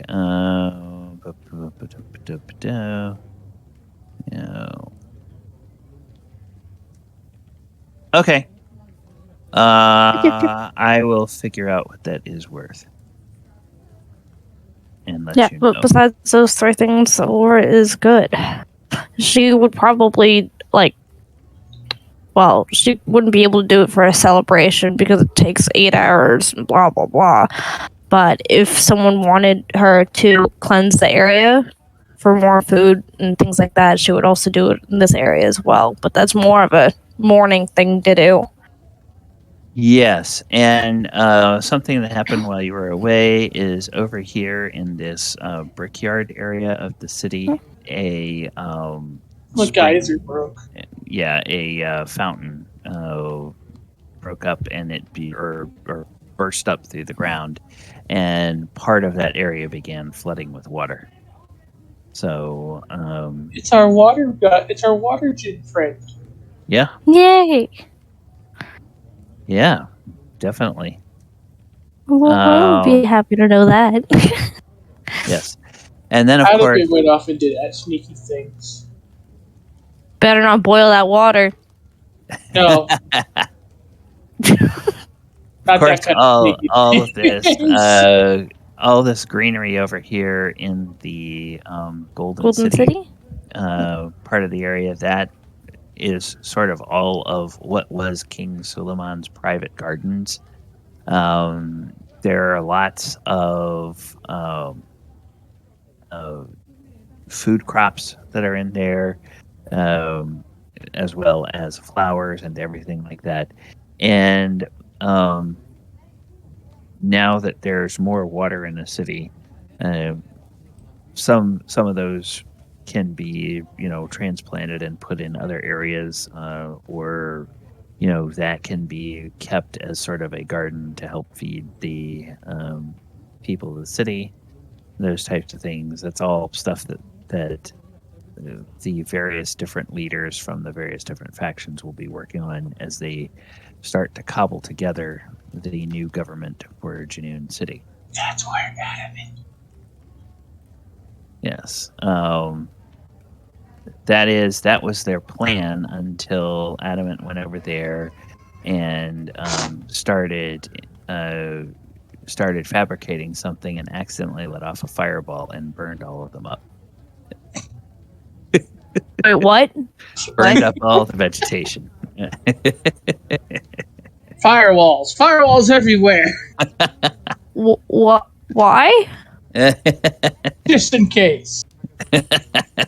Just in case of what? To make a whole fucking village like go hungry? Just in case Suleiman comes back. You never know. I think he's teasing you. Yes. If someone comes back, we can just smite his ass again. No need for like thousands of people to go hungry in the middle of a desert. With the middle of desert, people have to go for miles and miles and miles to try and find something to drink and eat. So yeah, a little bit more racism would be nice. So no, he does not do that. Okay. Elora smite his ass herself, and she doesn't even have a smite. That's such a sneaky thing that Adamant did by just like messing with Elora. Yeah. No, Adamant's walking around with the guy that he's taking care of until the morning. Yep. Oh, we can consider that morning has come, so you can Yeah. deal with him whenever I've already you wish. subtracted that use of greater restoration. All right. Excellent. So And then he does cure wounds on. and he is very relieved and feels much better. The first thing he does is he runs over to the vendor selling the candied arachnids, and he gets himself 2 candied scorpions. Adamant just kind of watches him and then goes over and just buys him a gold piece's worth. Even worse. Don't Not- encourage him. Knock yourself out. Yes, he seems very practiced at this, and he eats up most of the scorpion, holding the candied scorpion by the tail, and then when there's nothing left but the tail, he takes a very careful long sniff of the tail, kind of closing his eyes and everything, and he smiles. He says, "Yes, this one does not have particularly potent poison. I have learned by the smell that you can tell which ones are very dangerous. This one will be a nice, potent searing heat, but nothing more." And about that time, just if Enka's around, she's just like, does that whole body shiver again, just like, oh, yuck. And then he takes it and he pops it into his mouth and he crunches it, and then he smiles, and as he swallows, he says, "Oh, that's so good. That tastes so good." He says, "Thank you again, friend Adamant." You're quite well. All right, so somebody was going to contact the Black Staff. Yes, Adamant will contact the Black Staff. He will Okay. send her a message that they're nearly ready to return. And she replies, she says, "Excellent. You procured the organic iron, the special oils, and the memory crystal. Indeed. Good." Oh, about memory crystal. I don't know why this made me think of it. Did we ever find the soul's body? No, Adam is gonna take that to the Temple of Moradin. Okay. She's coming Yes. back with us. Yeah, they in answer to the question, you guys did find it in that room that you But were it was going back to regenerate, but it had been turned into a flesh golem. And so in order to actually restore it, it's going to need a spell like a resurrection or something of that nature. And I don't think anybody has that available in the party, so they decided we'll take So reincarnate would not work. No, because it's no No, longer dead in 10 days. We can do reincarnate, but she won't be. She won't be herself. She won't be human. right. Yeah. Or has a Or- chance not to be. Yeah, she won't be Eladrin, which is what she was. So Yeah. she accepted an offer to return with you back to your plane of origin, and Adamant said that he could help her with the clerics of the temple, and she offered, or she said she would be in the debt of the party, and she would try to repay that debt if they were able to restore her to the land of the living. Which I can. Yep. So, We've got two very 5,000 gold piece diamonds, yes. which is what we need for resurrection, and we've got her soul, Babao. Then the Blackstaff will reach out to. This time she'll reach out to. Let me see who all is still on here. We'll reach out to Oyohusa. Blackstaff will reach out to Oyohusa and ask or say that she's learned from Adamant that you all have completed the primary tasks of the mission, and she asks if you have any thoughts on what if any resources Waterdeep might be able to send to the people of this world. So many. Iron. Not an adamant that wants to bring her all down. Did Oyohusa have any thoughts on that?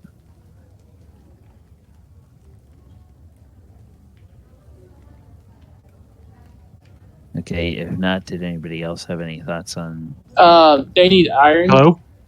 Yeah, hey, okay, I'm sorry, I couldn't hear you again. No, I'm just having trouble with the headset. I'm fine with whatever. Yeah, he would be okay with whatever the group wants to do. Okay. All right. They need iron. They definitely need iron. Okay, and she says, well, I thought they had this organic iron. It's not a lot. Okay. Well, that should be good. Do you think that would be an opportunity for perhaps a trade delegation? Oh, definitely.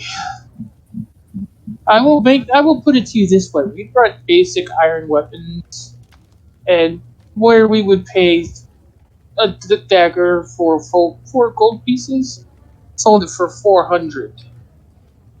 Oh my goodness. That is rare indeed. I think I actually feel a little bad. And I rarely feel bad. Bad in what way? I usually feel like I'm the one. I see. Well, she will work out with you when you all are ready to leave. There's apparently some more communications with Sinbad, and before you all leave, Sinbad will tell you that he has learned from the Blackstaff that some merchants from Waterdeep, along with some security troops from both Waterdeep and from this Ravnica will be coming, and apparently there's some engineers from Ravnica that are coming as well to see what they can do to help with perhaps setting up some irrigation. Yes, they'll be able to. They'll be able to get this and basic irrigation that I've set up for you, and make it much more effective. And he says very well. He says we have plenty of the obsidian orbs. So any of the ones who come that use magic, we can teach them how to harness the power of their minds and give them the focus of the obsidian orbs in order They will to cast their spell. gladly learn. Oh, good. Well, it's hopefully Perhaps this will be. Yes, hopefully this will be a way that we can set up a mutually beneficial commerce between our realm and yours. and they will be able. They will set up some iron trade for your plane as well. Oh, that would be excellent. Excellent. Well, the viziers will be very happy to hear that.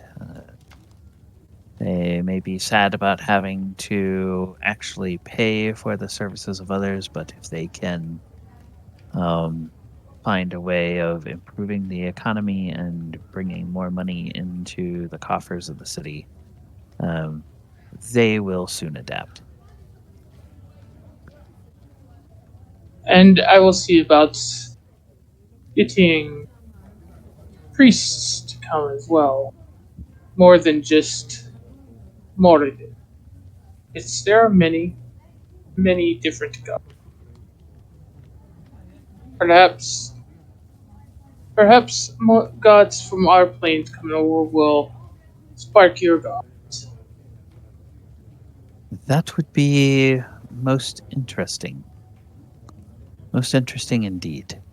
But I will indeed see about getting a cleric of Moradin here as a more permanent fixture. Well, good. Perhaps we can find a place to erect a temple or place of worship. Well, I did put one up over there.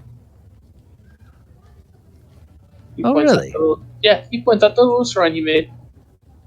Oh, wonderful. Wonderful. Oh, And I put the tenets of Moradin in your language. excellent. Well, we will have to remember this. The people will be most inclined to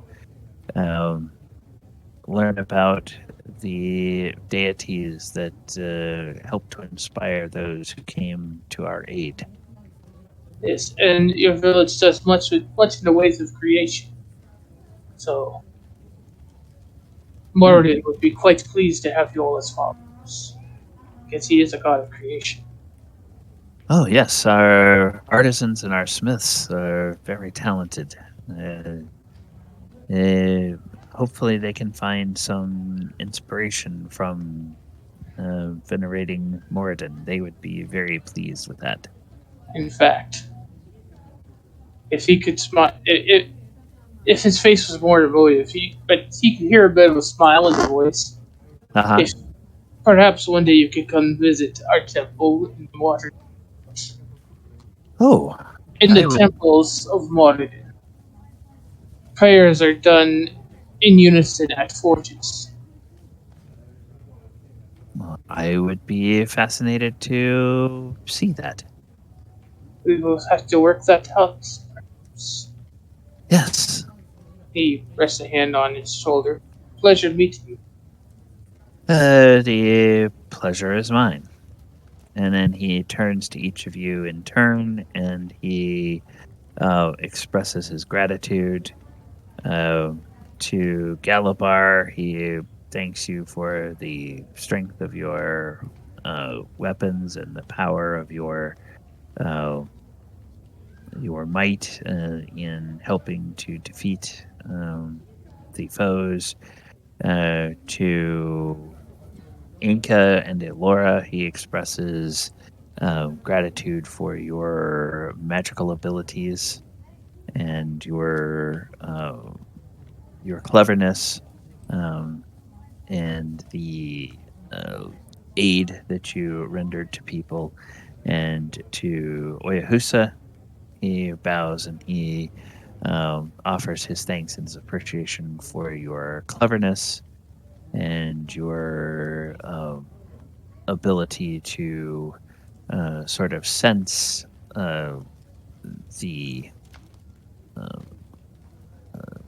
the situation and get a good read on it and help yourself and your allies to conquer the evil that was infesting their city. And then, kind of out in the middle of the. Before we forget, Yes. it would seem that your water djinn has spread her faculties. Oh, yes. They showed him that, and he says, so that was a gift of the djinn. That is. Better take good care of my djinn, or else I'll be upset.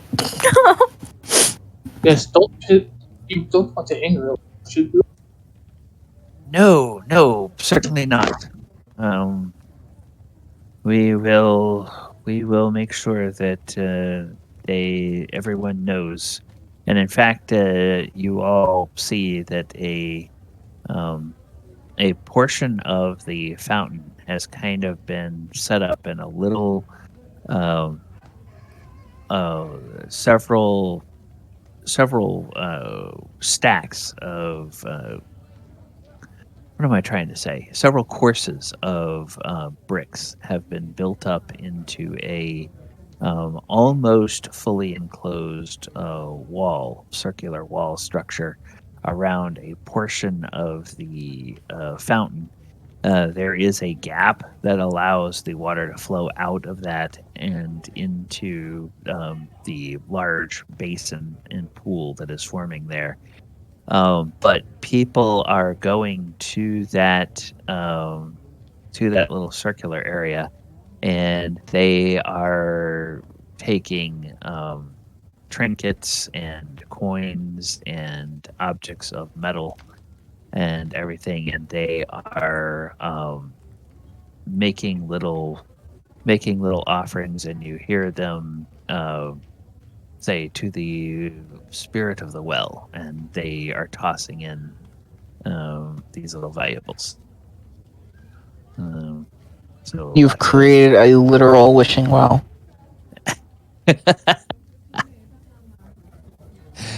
Yeah, it seems to be exactly. That's exactly what it is. It's a wishing well.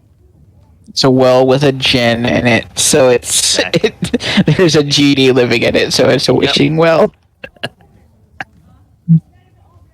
And out in the middle of the gladiatorial arena, they mark off an area that you can put your temporary teleportation circle down in. And I forget, did you guys have scrolls, or was this? They've been coming to get us. They're coming to get you. All right, so the Black Staff and another wizard. It's actually a gnome wizard from the Izzet League. They both arrive together, and there are some people with them. Some of them are introduced as delegates, trade delegates from Waterdeep, Then there's a few soldiers. The trade delegates have a couple of pack animals that are just laden with all kinds of metal tipped weapons. And then the other people are some of the soldiers that are from both Waterdeep and from Ravnica. And there's a couple of gnomish engineers as well that are there, and they go scurrying off and running around and talking to people in their excited little gnome fashion.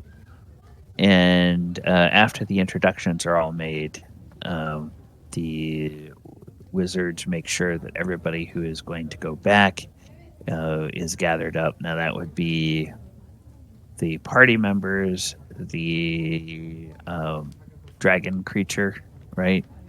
Right. You all have the head of Aurelis. Is there anyone else that is that you need to take back with you? I think that's it. Okay, and then obviously there's the cargo. So the stuff, the organic iron, the oils, and the other things. Yep. And there's some nice parting gifts, that some of the artisans from June City have given. It's not anything that's terribly valuable. And it would more be things that you could use to like decorate the Decorate our house. decorate your stronghold as you get it built. So just say that you have 500 gold pieces worth of assorted decorative items from Junoon City for the stronghold. And then you can decide what those are as you get ready to place them. And with that, there is the teleportation, and you all find yourselves back in Waterdeep. And you are in the basement teleportation room at the Blackstaff Tower. And we are just at the end of our session. So, players, congratulations. You got back here. We are going to have, now we're not in the middle of this fight anymore. So we can decide during the week if you guys want to play next week or not. We know Ivy said she's not going to be able to be here. We will, before we actually start adventuring again, we will level everybody up to 11. Before you go ahead and do that with your characters, I'm going to take a quick review of the custom class and just kind of look and see what everybody's going to be getting and make sure I feel like everything is balanced and whatnot for the characters. And then I'll go ahead and give you guys the green light to go ahead and level up each of your characters at that point. But we'll get that done before we begin. I also need to go through and look at your scaling items, because now that you're hitting tier 3, there's going to be a new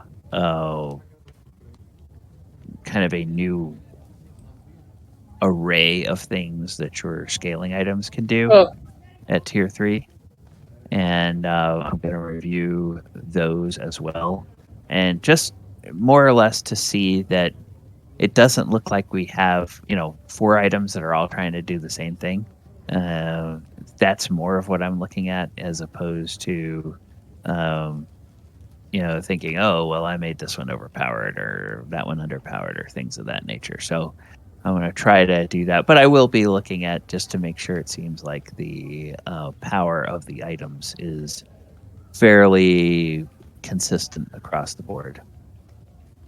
And Okay. I can tell you now, all I get is Destroy Undead.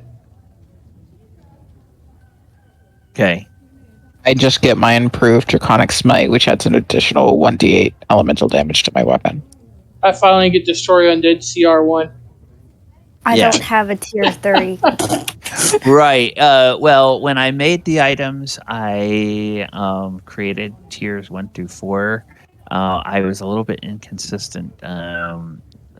Some people, and it was because of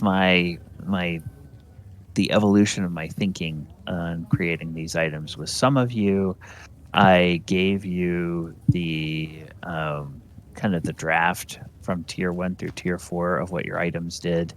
Others, I gave you just what tier 1 and tier 2 did, and I have the tier 3 and tier 4 designed, but I think if I had it to do over again, I would have given you all only the tier 1 and tier 2, and then it kept the tier 3 and tier 4 back, so that when we got to this point, I could look at it and say, okay, do I need to tweak any of these tier 3 powers before I tell the character that they can do that, and then turn around and say, oh, actually, this one is unbalanced, so I needed to change something. I don't think my tier 3 is too bad. That could just be me. Yeah, and it's it's reviewing them all on a case by case basis. So reviewing them all individually and seeing that. So, and just wanting to make sure that when they all come online at the same time, Yeah. it feels like they're balanced. So that would be the thing there. And You then can very well decide that, I don't want Adamant to have a dancing shield. then we'll go ahead and Fuck that guy. start looking at what this next arc of the story will be. I will give you a tiny little preview that you will very quickly learn that there has been an enormous warehouse constructed down by the down in the docks district. It replaces a couple of blocks of where some of the nefarious elements of the city had kind of held sway. And this is a hangar. It is an enclosed hangar for the drill rig that is being constructed. And you are told that the drill rig is being constructed on a platform of a vessel that some of you have experienced being on before. It is being built on Lord Dagold's gift. So Oyohusa and Adamant and Galibar have all traveled on that before. Some of you might be in for it.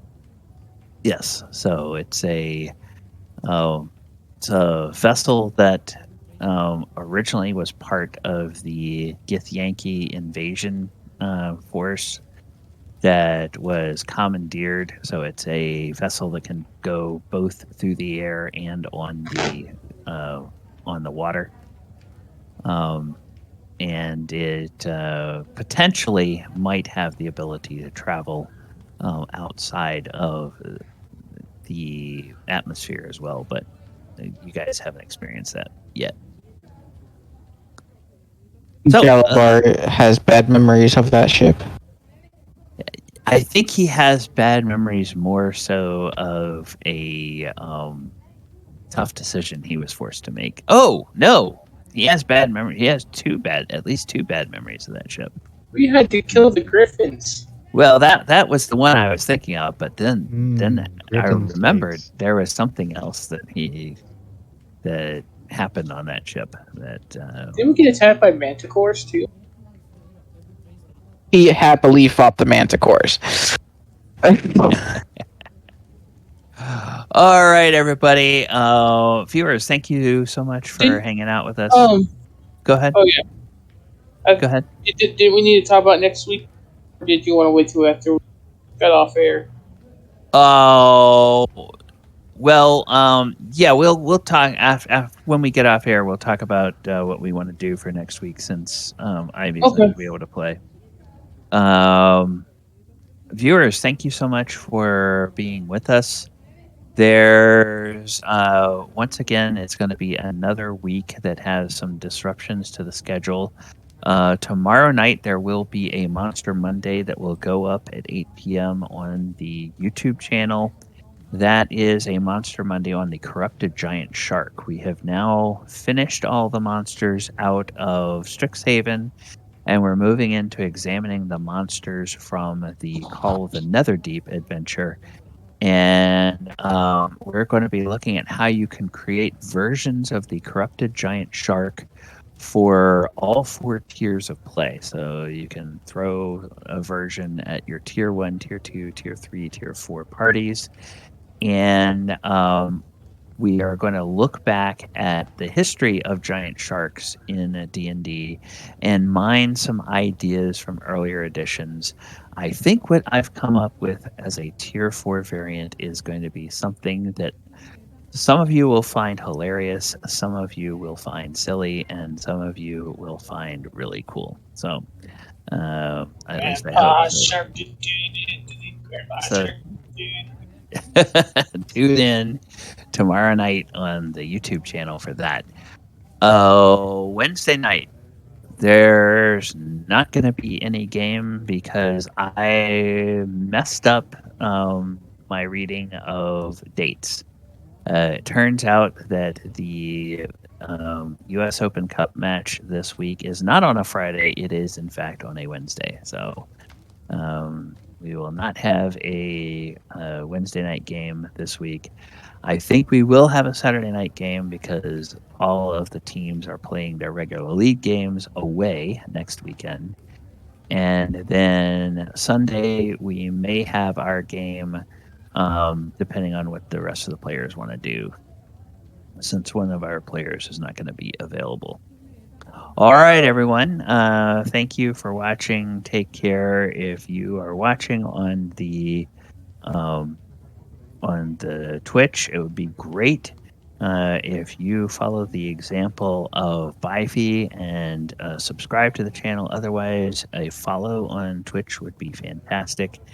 And if you are watching the archives over on YouTube, we'd love it if you subscribe to the channel, like the video, share the video, and click the post notification bell to get notified every time new content appears. Players, hope you have a great week. We might see you next Sunday. We might see some of you before then. And we're going to go off and discuss what we're going to do next week, viewers. So, all right, everybody. Good night.